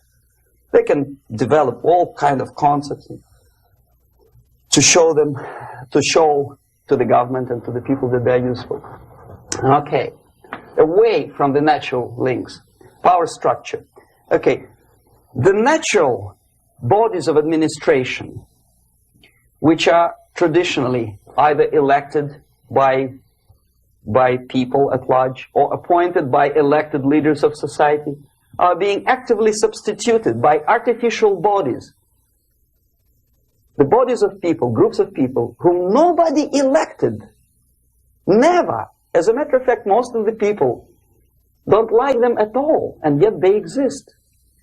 One of such group is media. Who elected them? How come they have so much power? Almost monopolistic power on your mind. They can rape your mind.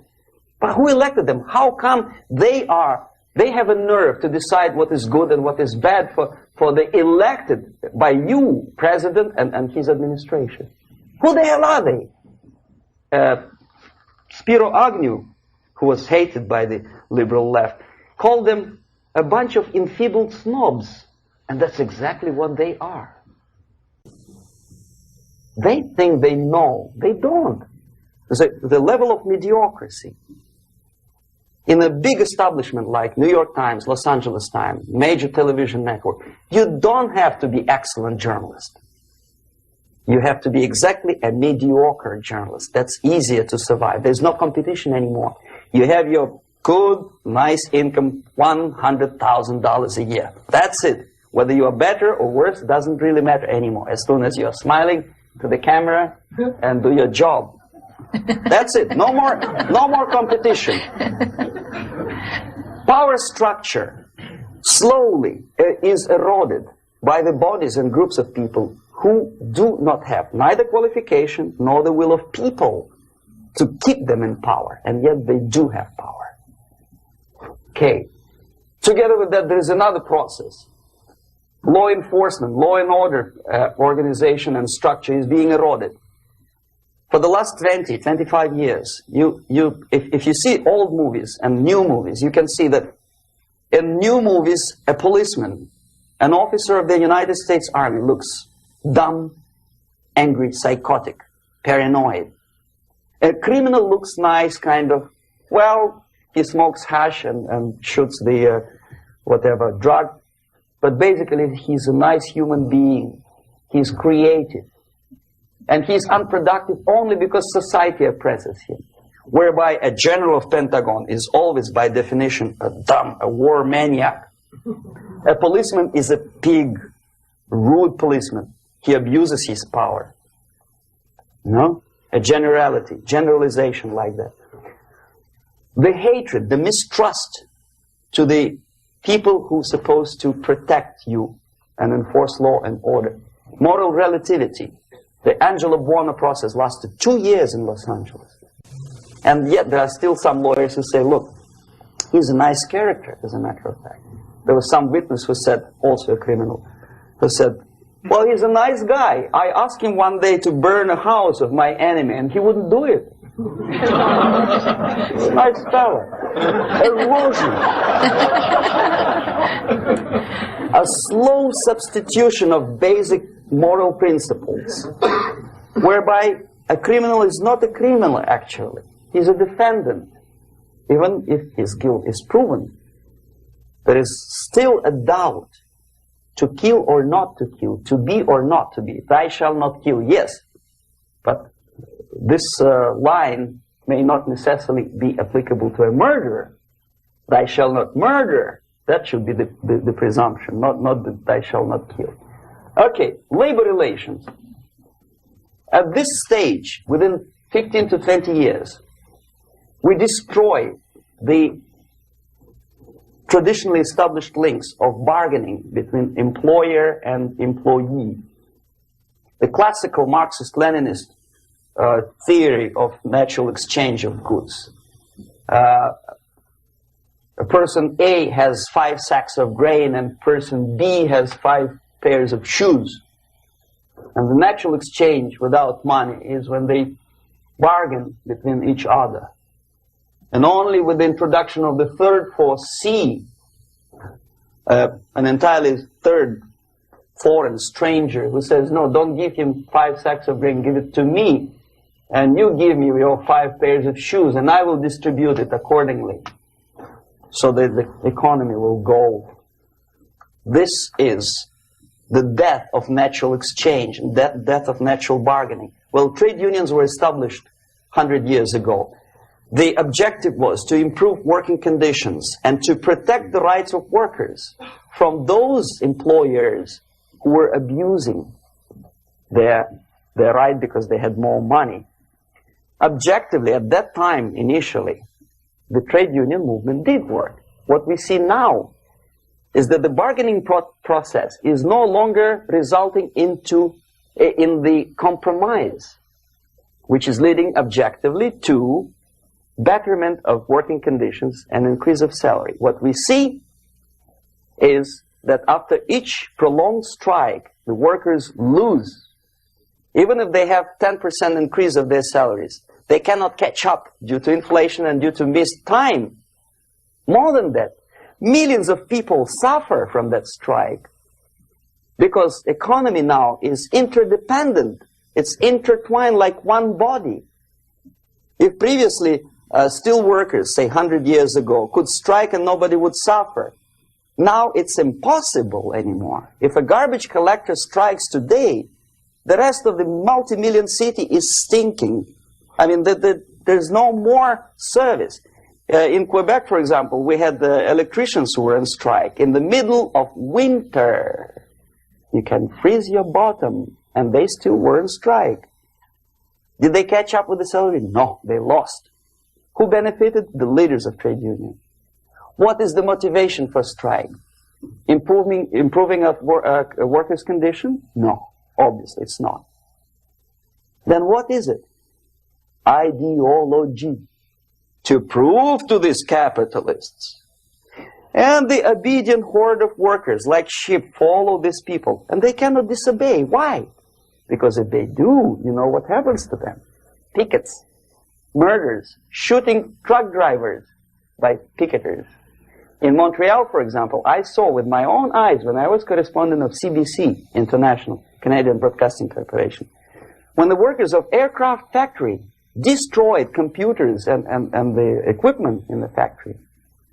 And the administration employed strike breakers. Their cars were turned upside down and burned.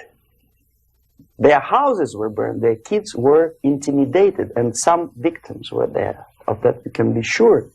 Why? To improve conditions of workers? No. Ideology. Okay, so this is what happens basically. It may or may not happen without the help of the Soviet Union.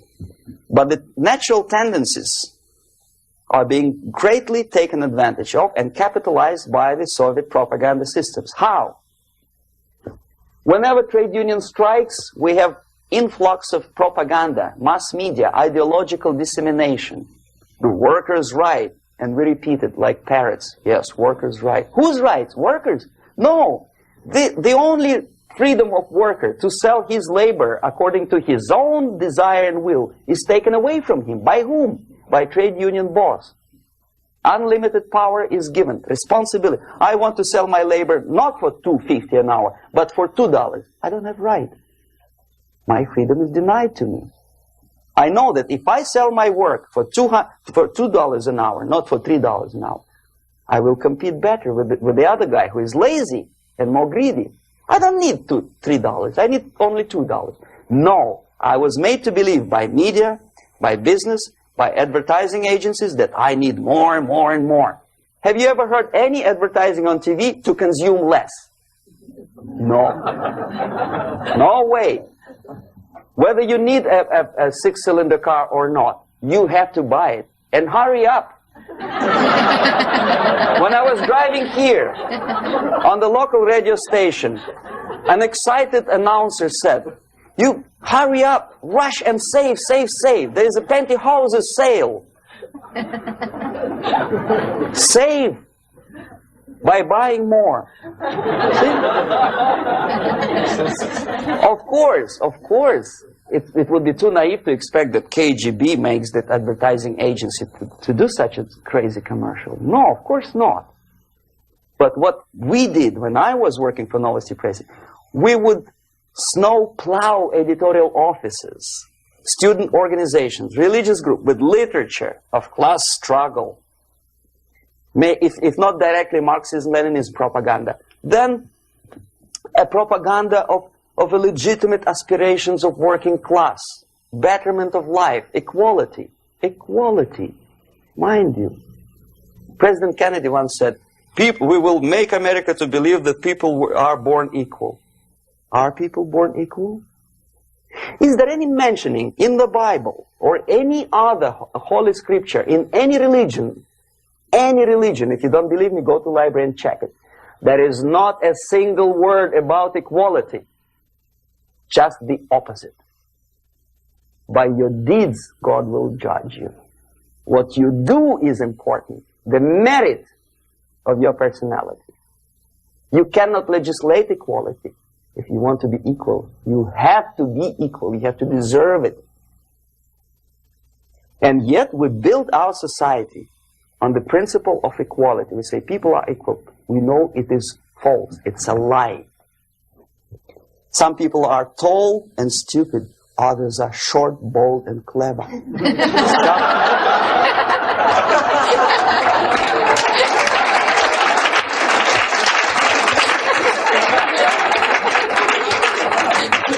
If we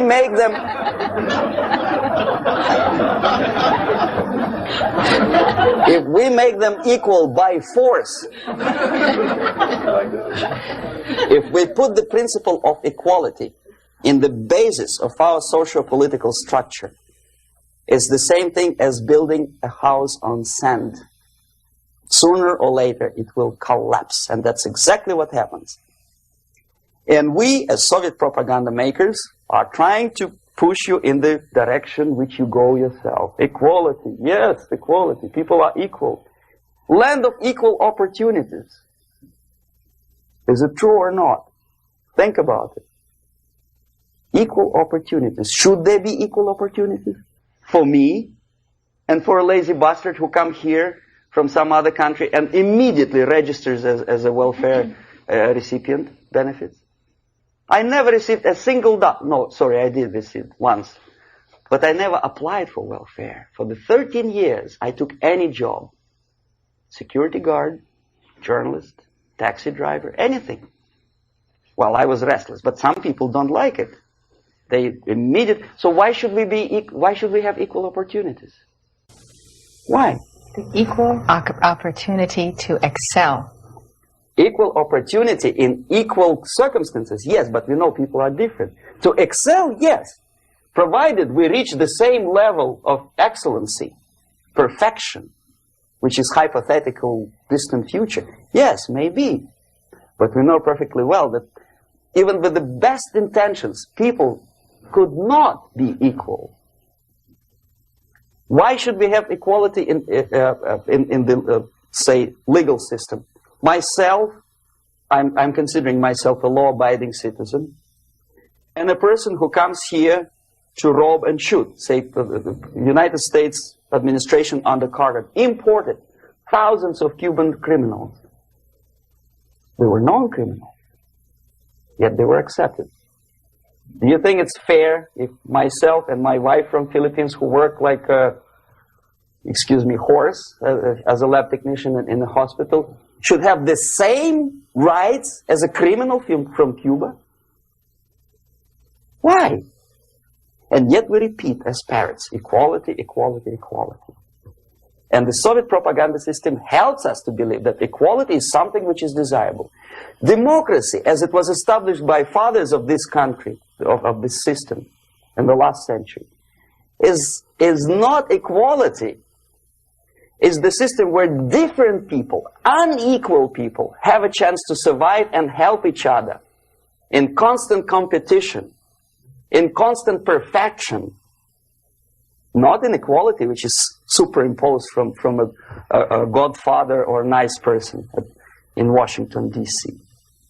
And the absolute equality exists in Soviet Union, quote-unquote equality. Everybody is equal in dirt, except some people are more equal than the others in Politburo. So, the moment you bring a country to the point of almost total demoralization, when nothing works anymore, when you are not sure whether it is right or wrong, good and bad, but there's no division between evil and good, when even the leaders of church sometimes say, well, violence for the sake of justice, especially social justice, is justified in countries like Nicaragua, El Salvador, well, maybe Rhodesia. And we listen to them and say, yeah, probably it's true. Is it true? No, it is not true. Violence is not justified, especially for the sake of quote-unquote social justice introduced by Marxist-Leninists. That is my former colleague from Novosti Press Agency. Okay, so we reach that point. The next step is destabilization.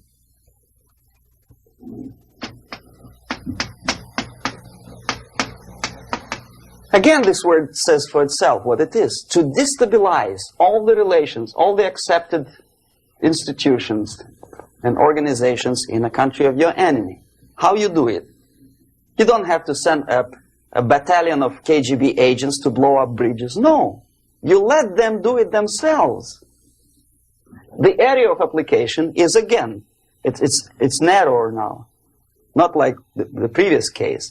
The overt legitimate actions of the KGB in this case would be hardly noticeable.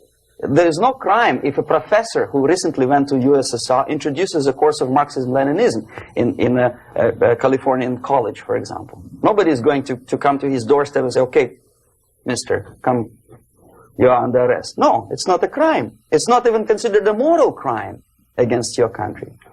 So the area of application here is narrowing down to economy, again, labor relations, right? To law and order, plus military. And economy, law and order. Yes, and again, the media, but wider scope, little bit different. I'll explain it later. Okay, basically 3 areas. Economy. The radicalization of bargaining process. If on that stage we still could achieve, theoretically, some positive compromise between the negotiating sides with say, arbitrary introduction of arbitrary judges, a third side, objectively judging the demands of both sides. Here it's radicalization.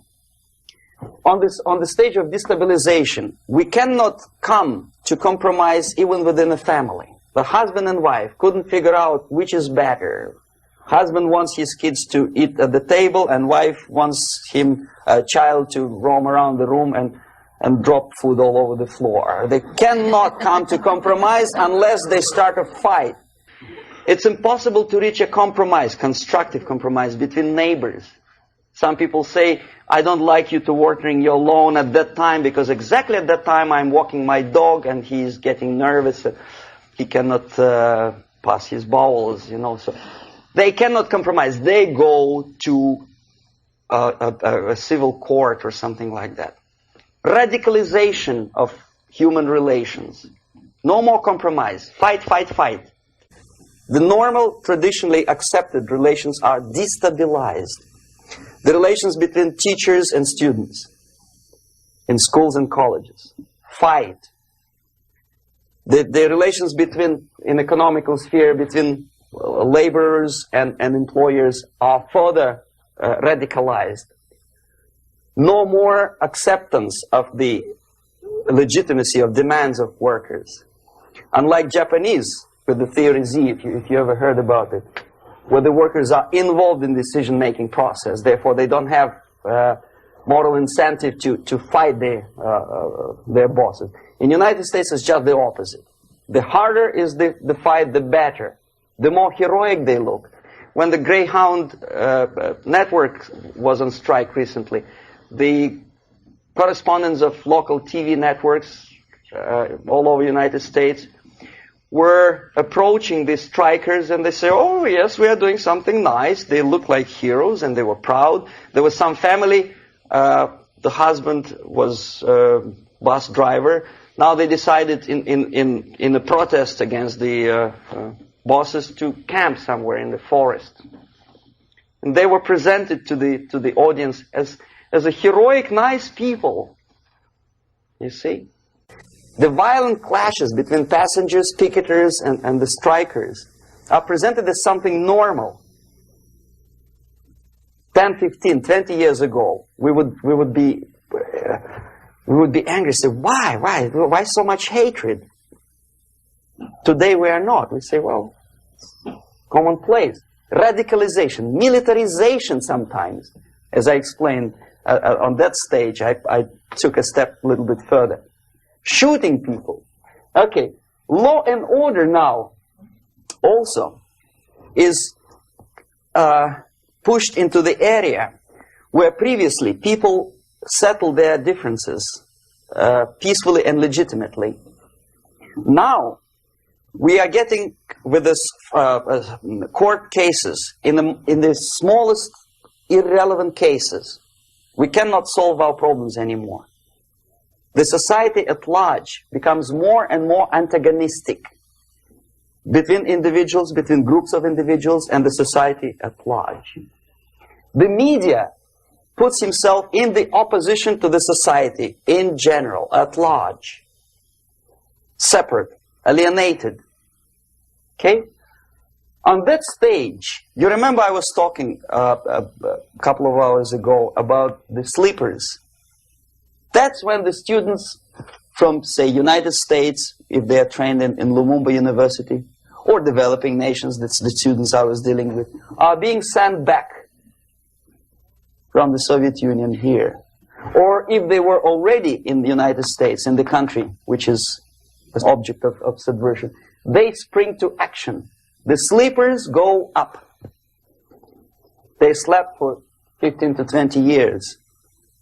Now they become leaders of groups, preachers, I don't know, public figures. Prominently they act. They actively include themselves in a political process. All of a sudden we see a homosexual. 15 years ago he did his dirty job and nobody cared. Now he makes it a political issue. He demands recognition, respect, human rights, and he rallies a large group of people. And there are violent clashes between him and police, his group and ordinary people, no matter what. It's black against white, yellows against green, doesn't matter where the division line goes.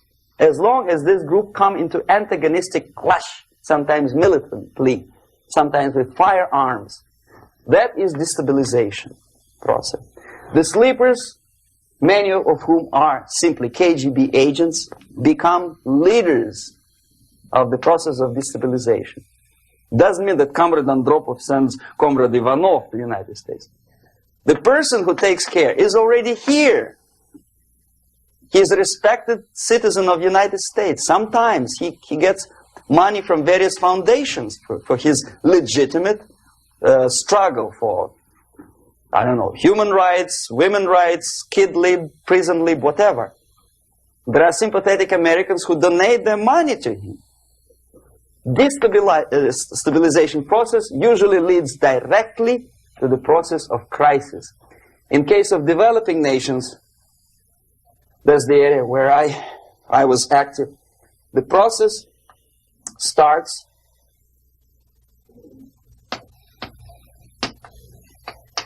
when the legitimate bodies of power, the social structure collapse. It cannot function anymore.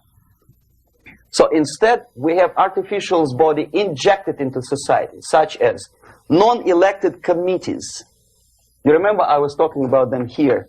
Social workers who are not elected by people, media who are self-appointed rulers of your opinion, some strange groups which claim that they know how to lead society forward. They don't usually. All they care is how to collect donations and sell their own concocted ideology, mixture of religion and ideology. Here, we have all this artificial body claiming power. If the power is denied to them, they take it by force. In case of Iran, for example, all of a sudden we have revolutionary committees. What kind of revolution? There was no revolution yet, and yet they had the committees. They were taking power of judgment. They had the power of execution, they had the power of legislation, and that they had the power of judicial. All of them combined in one person, who is half-baked intellectual, sometimes graduated from Harvard University or Berkeley.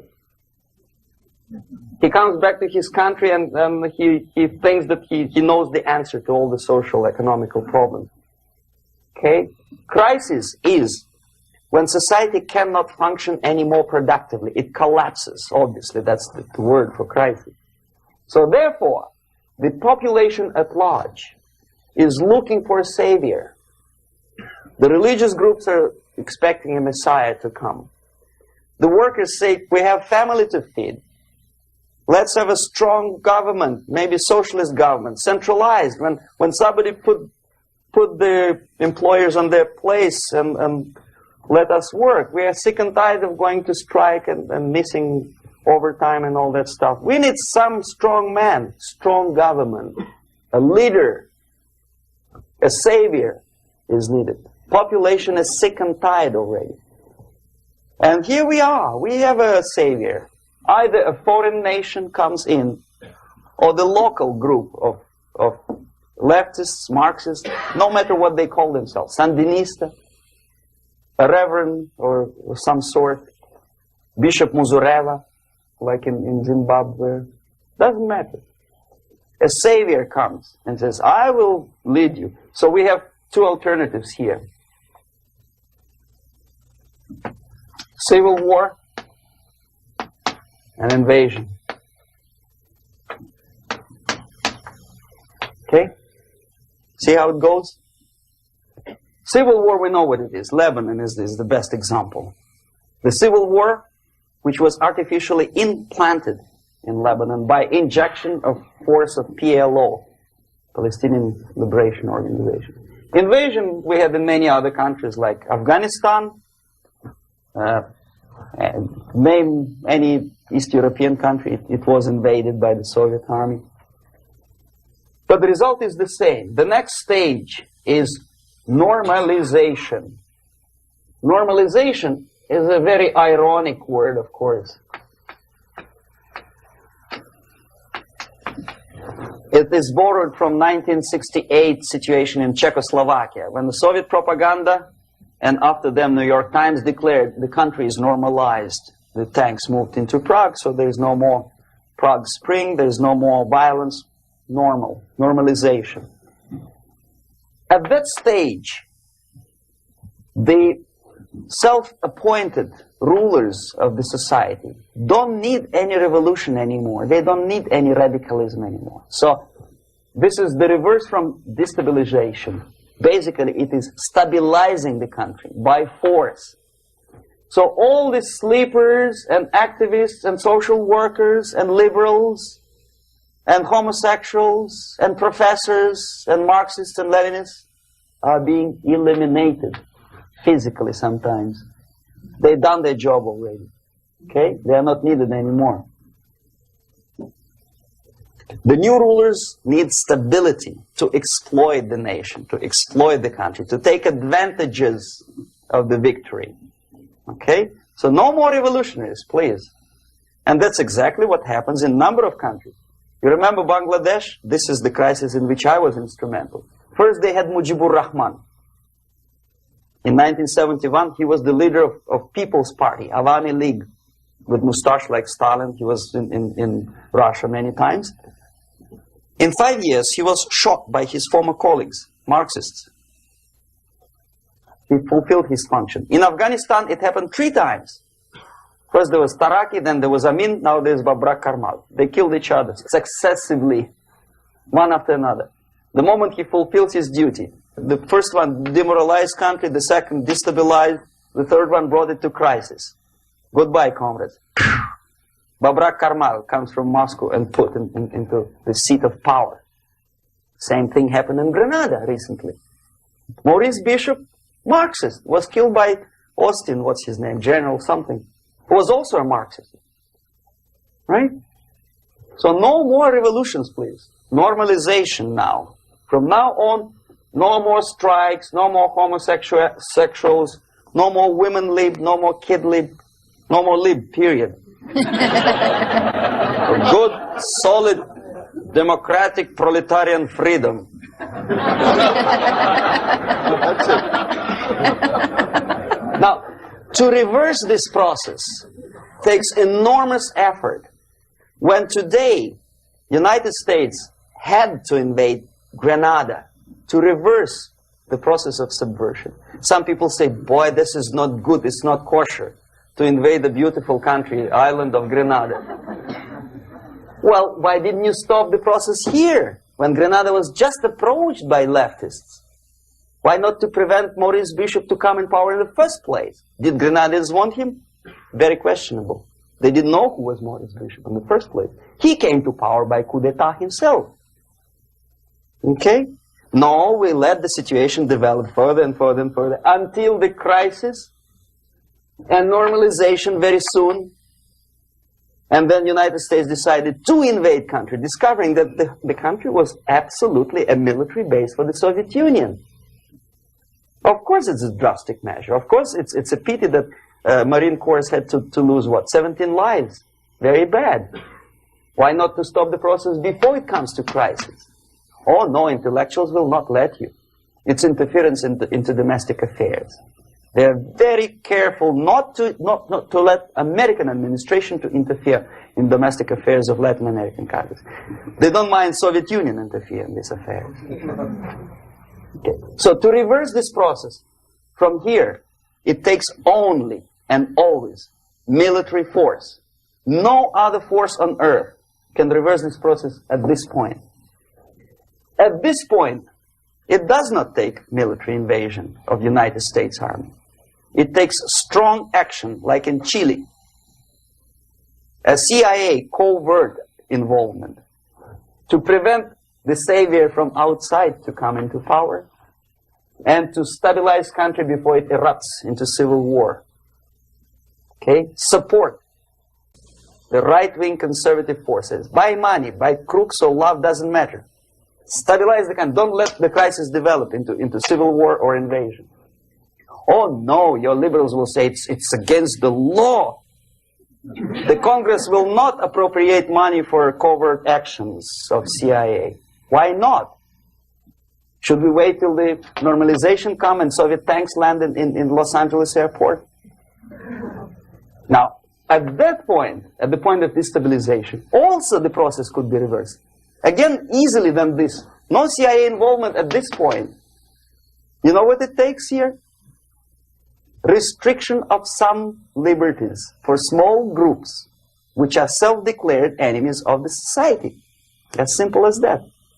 Oh no, the media and liberals will tell you this is against the American Constitution. How can we, by force, deny the civil rights to criminals, for example? It's not good. Okay? So we allow them to. Okay, if you allow the criminals to have civil rights, go on and bring the country to the crisis. This is a bloodless way to do. curb the rights. I mean, not to put them in prison. No, I'm not talking about putting all the gays from San Francisco in the concentration camp. Do not allow them to take political force. Do not elect them to the seats of power, whether it is municipality level, state level, or federal level. It has to be beaten in the heads of American voters that a person like that in the seats of power is an enemy. Do not be afraid of this word. It is an enemy. If he is not an enemy here, he will be here. Later on, he will be shot, of course. But at this point, he is an enemy. Okay? You are doing great service by denying him a right to capitalize on his own crazy ideas and become a powerful man, a man who uses the seat of power. Restriction of certain freedoms and permissiveness at that point would prevent sliding into crisis and probably will return the process of destabilization. To curb unlimited power, monopolistic power of trade unions, here, at that point, would save economy from collapsing. To introduce a law to stop private companies of raping public opinion's mind in the direction of consumerism. No company must have a right to force you into buying more unless you want it. There must be a law. You want to advertise your car? Okay. But not a single mentioning of buying it now and saving money. It must be against the law to force people to consume more. Self-restraint. Previously, before this process started, the self-restraint was a business of church, religion. Because our preachers, the fathers of church, would tell us, material values are good, but it's not the prime function of human being. Because you have to live with something. Obviously, the design for our life is not to consume more deodorants. There must be something greater. If such a complicated instrument as human body was created, obviously there must be some higher purpose for that. And it's very easy to avoid destabilization by denying the greedy companies one little freedom, one little liberty, forcing you into turning yourself into processors of unwanted products and goods. They turn you into machines, like the worm who there's inlet and outlet. So, and how long an average appliance lasts these days? Less than a year. Why? Where's workmanship? Oh, we want you to buy more. Okay. Destabilization process could be easily overcome if, as I say, the society, by its own will or after persuasion by the leaders, will come to the idea of self-restraint. It's so hard, we want to consume more, but you have to. Unless you will come to this stage, when, as we say in Russia, if Sahara Desert ever becomes a communist state, there will be shortage of sand. So you have to curb your...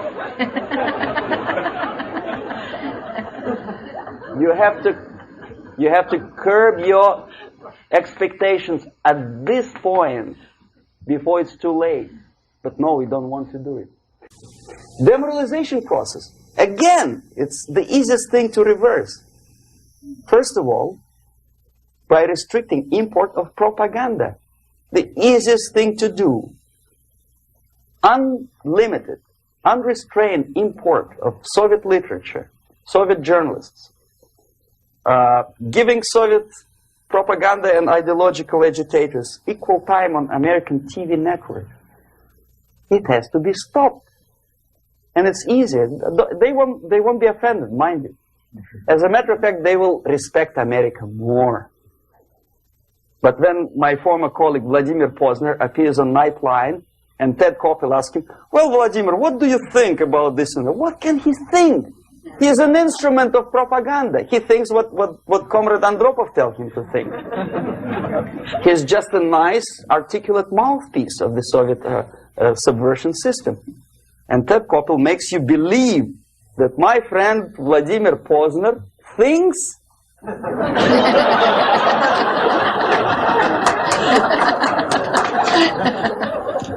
the process of demoralization may not have started at all if at that point the country, which is a recipient of subversion, actively, not violently, but actively, prevents importation of foreign ideology. I don't want America to follow the pattern of ancient Japan. You don't have to shoot every foreigner when it approaches the sacred borders of the United States. But when he offers you a junk in the disguise of very shiny something, you have to tell him, no, we have our own junk.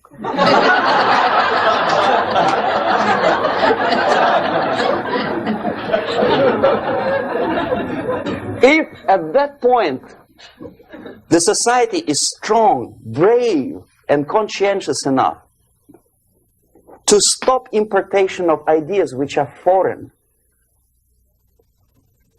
then the whole chain of events could be prevented. Recently I've been to Philippines, and I was shocked how in big cities like Manila, children listen to deafening music. A melodious nation with long traditions of good, nice ethnic music, introduced by Spanish long time ago, maybe 2 centuries, 3 centuries ago, I don't remember how long. All of a sudden listen to musical garbage, blasting their radios at full blast, at the full volume. Why? In India, I spent many years watching the reactions of Indians walking out of movie theaters after seeing Hollywood production. They couldn't figure out why Americans are so wasteful. They smash their cars, their shiny cars, every 5 minutes. How come they shoot each other for $500,000? Is it true that they are so obsessed with sex? Can you imagine showing a movie where each 5 minutes there's a copulation on the screen to a country like India with long tradition of respect to these private matters, or to Pakistan? And United States expect these people to respect you? No way. Oh yes, they will see the movie, they'll pay 5 rupees to see that garbage, but they walk out and will tell their kids, don't respect Americans, don't be like Americans. See? So, the process of demoralization could be stopped right here, both as an expert and as an import. And that takes one step, one very important thing to do. You don't have to expel all the KGB agents from Washington, D.C. The most difficult and at the same time the simplest answer to the subversion is to start it here and even before, by bringing back the society to religion, something that you cannot touch and eat and put on yourself, but something that rules society and makes it move and preserve it. A Soviet scientist, Shafarevich, who has nothing to do with religion, he is a computer scientist, did a very intensive research on the history of socialist countries. He calls socialist or communist any country with a centralized economy and a pyramidal style of power structure. And he discovered, actually he didn't discover it, he just brought to attention of his readers, that civilizations like Mohenjo-Daro in the river Indus area, like Egypt, like Maya, Incas, like Babylonian culture, collapsed and disappeared from the surface of Earth. The moment they lost religion, as simple as that, they disintegrated. Nobody remembers about them anymore. Well, distantly. So, The ideas are moving society and keeping mankind as society of human beings, intelligent, moral agents of God. The facts, the truth, the exact knowledge may not. All the sophisticated technology and computers will not prevent society from disintegrating and eventually dying out. Have you ever met a person who would sacrifice his life, freedom, for the truth like that? This is truth. I never met a person who said, this is truth and I'm ready to shoot me. To defend the truth. Right?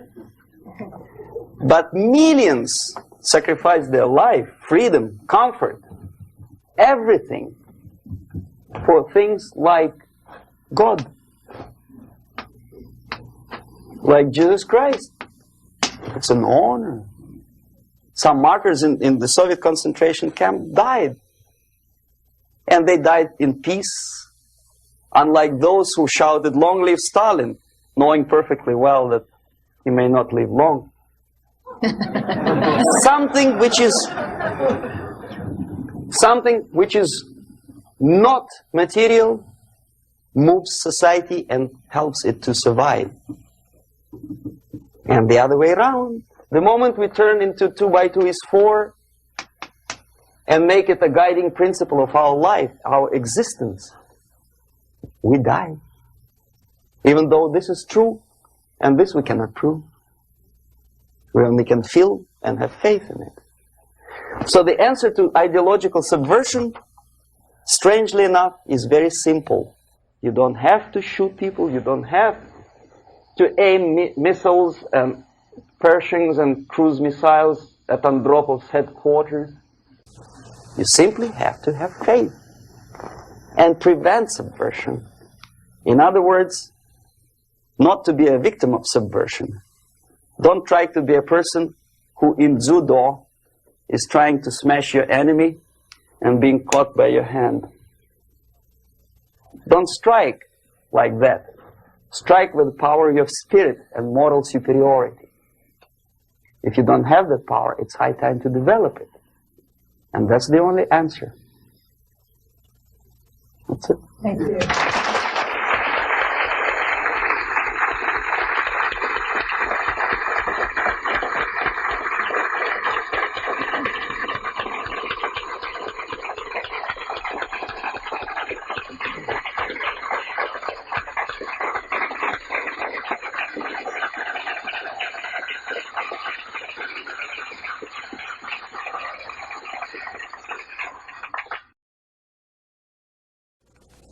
Can you describe how a concept is formulated, turned into propaganda, and then ends up on someone's bumper sticker or in a newspaper? What's the step-by-step process?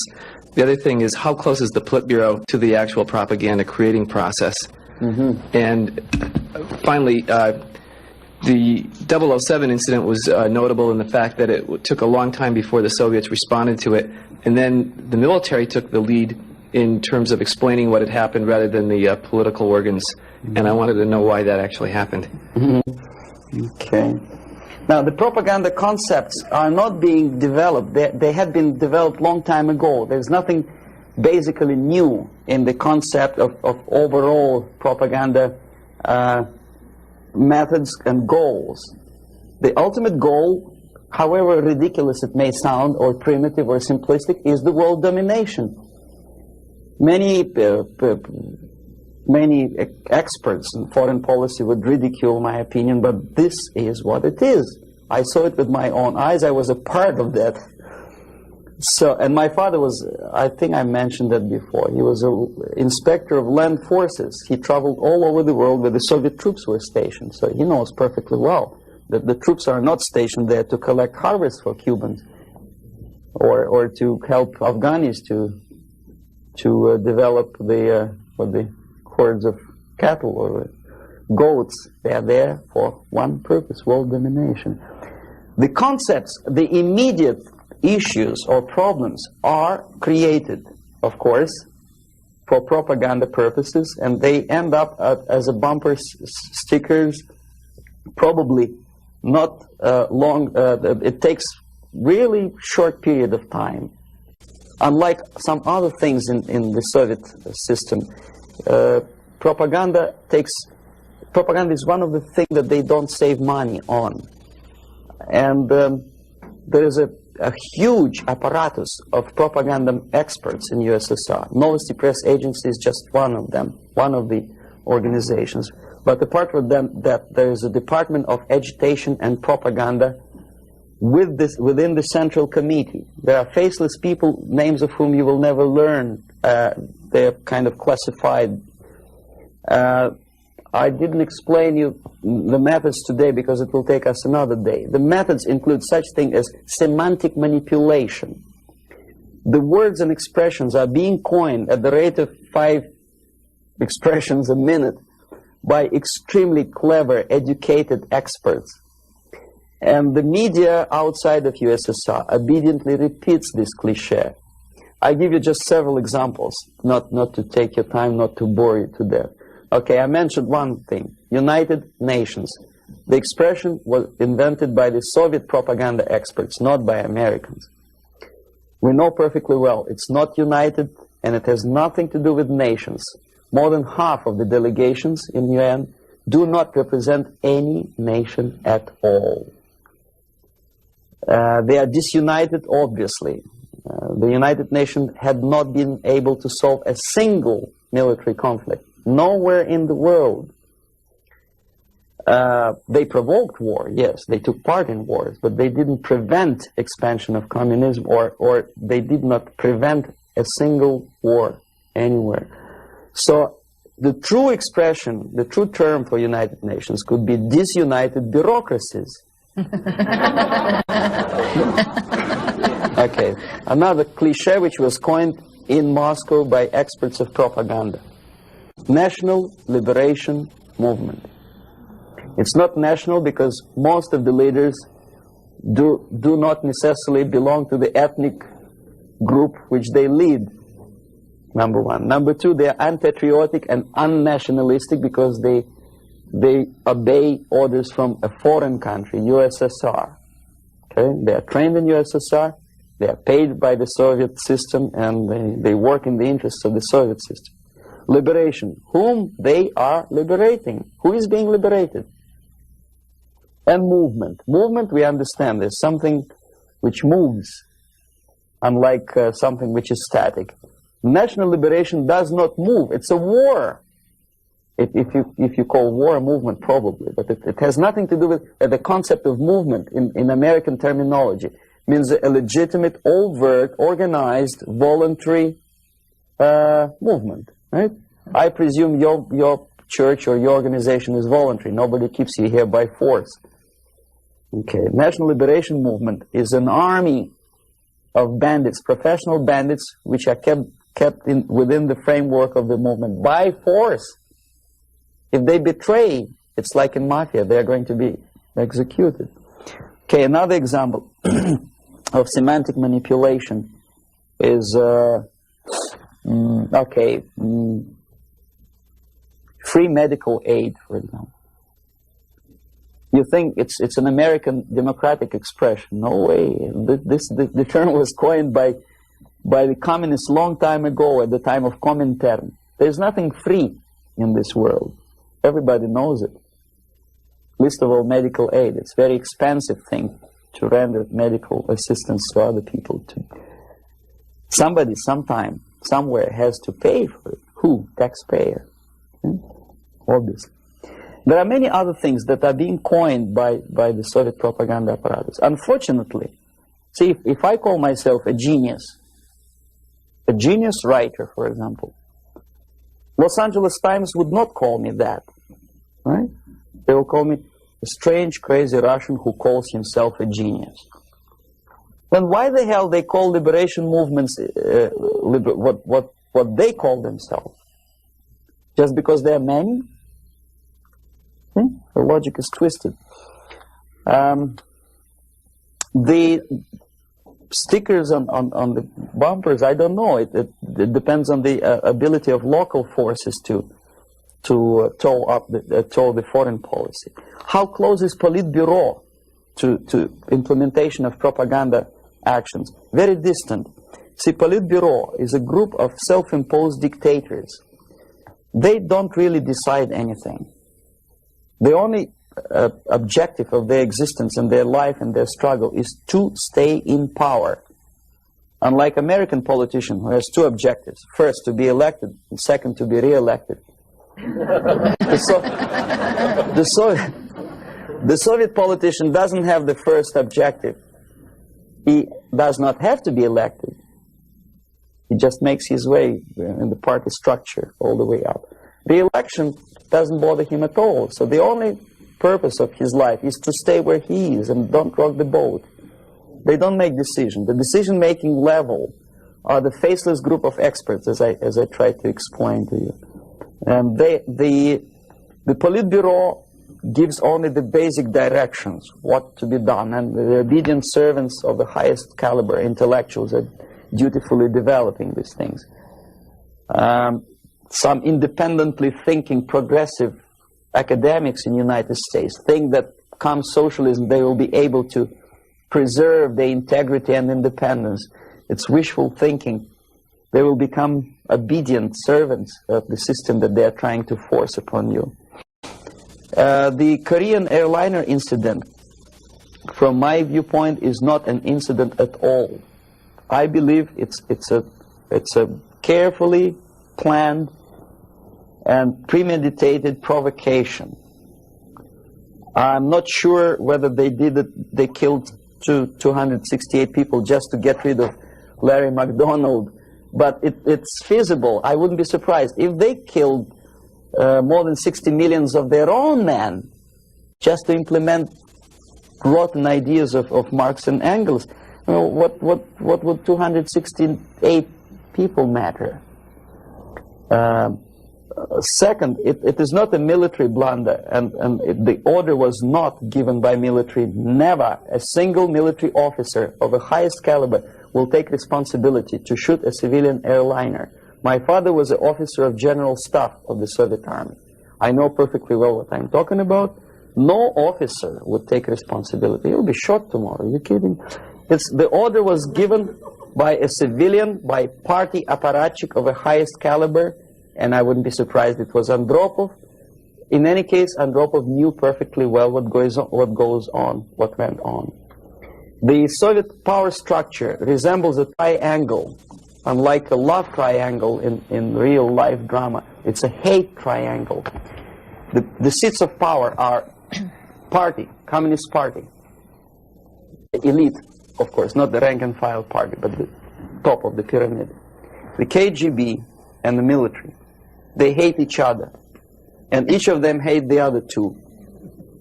The most powerful is the party. This is the real power. The army and the KGB supposedly are servants of the party and the tools, the instruments of their power. But in fact, sometimes they are the power themselves. Andropov belongs to the most hated triangle, the KGB. My father hated KGB because he was military. Both of them, KGB and military, hate the party. Why? Because unlike in the United States, the party is the most adventuristic people. They want to invade countries. They give the orders for all kinds of adventures outside of USSR borders. They know perfectly well that comes war, they will go to bunkers and eat caviar and enjoy life, whereby military will burn in flames of nuclear war. Marshal Grechko was against invasion into Czechoslovakia because he knew that he will have to demoralize his army. And the first two divisions, after facing the reality and seeing that Czechoslovakia is not being invaded by Americans, will get corrupted. So you have to replace them with other two divisions. And if you stay long enough, you will corrupt the whole Soviet army. He said, no, don't invade Czechoslovakia. But Comrade Brezhnev said, who the hell they are? They think they deserve more sausages and butter. So show them tanks. So he did, he obeyed. The KGB and the army sometimes are in cahoots against the party. The recent rumor that Andropov was shot by son of Brezhnev is an indication that the other two corners of the power structure were really sick and tired of the Andropov's KGB purges. You know, there were purges. Many people lost their jobs, and some were arrested, and some committed suicide in the span of some 10 months since Andropov was sentenced to power. So that gives you an idea of the Korean airliner incident is premeditated provocation to create an international tension, because the only power on earth which is interested in provoking conflicts and preserving tension is the Soviet junta. That's the only justification of them being in power.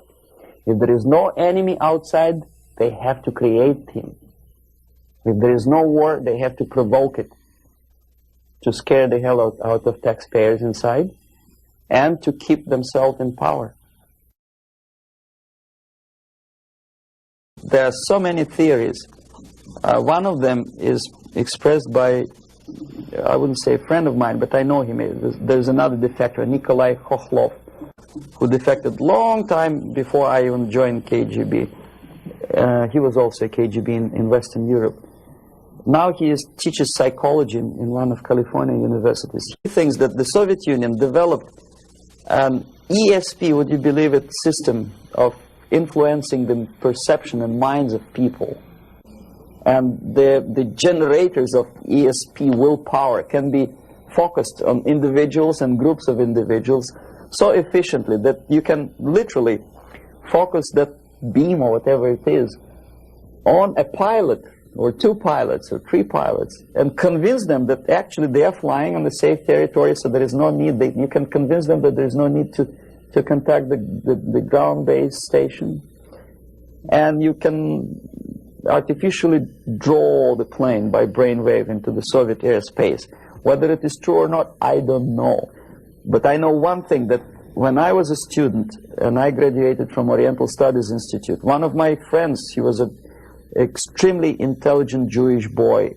He graduated from the mathematical department of Moscow State University.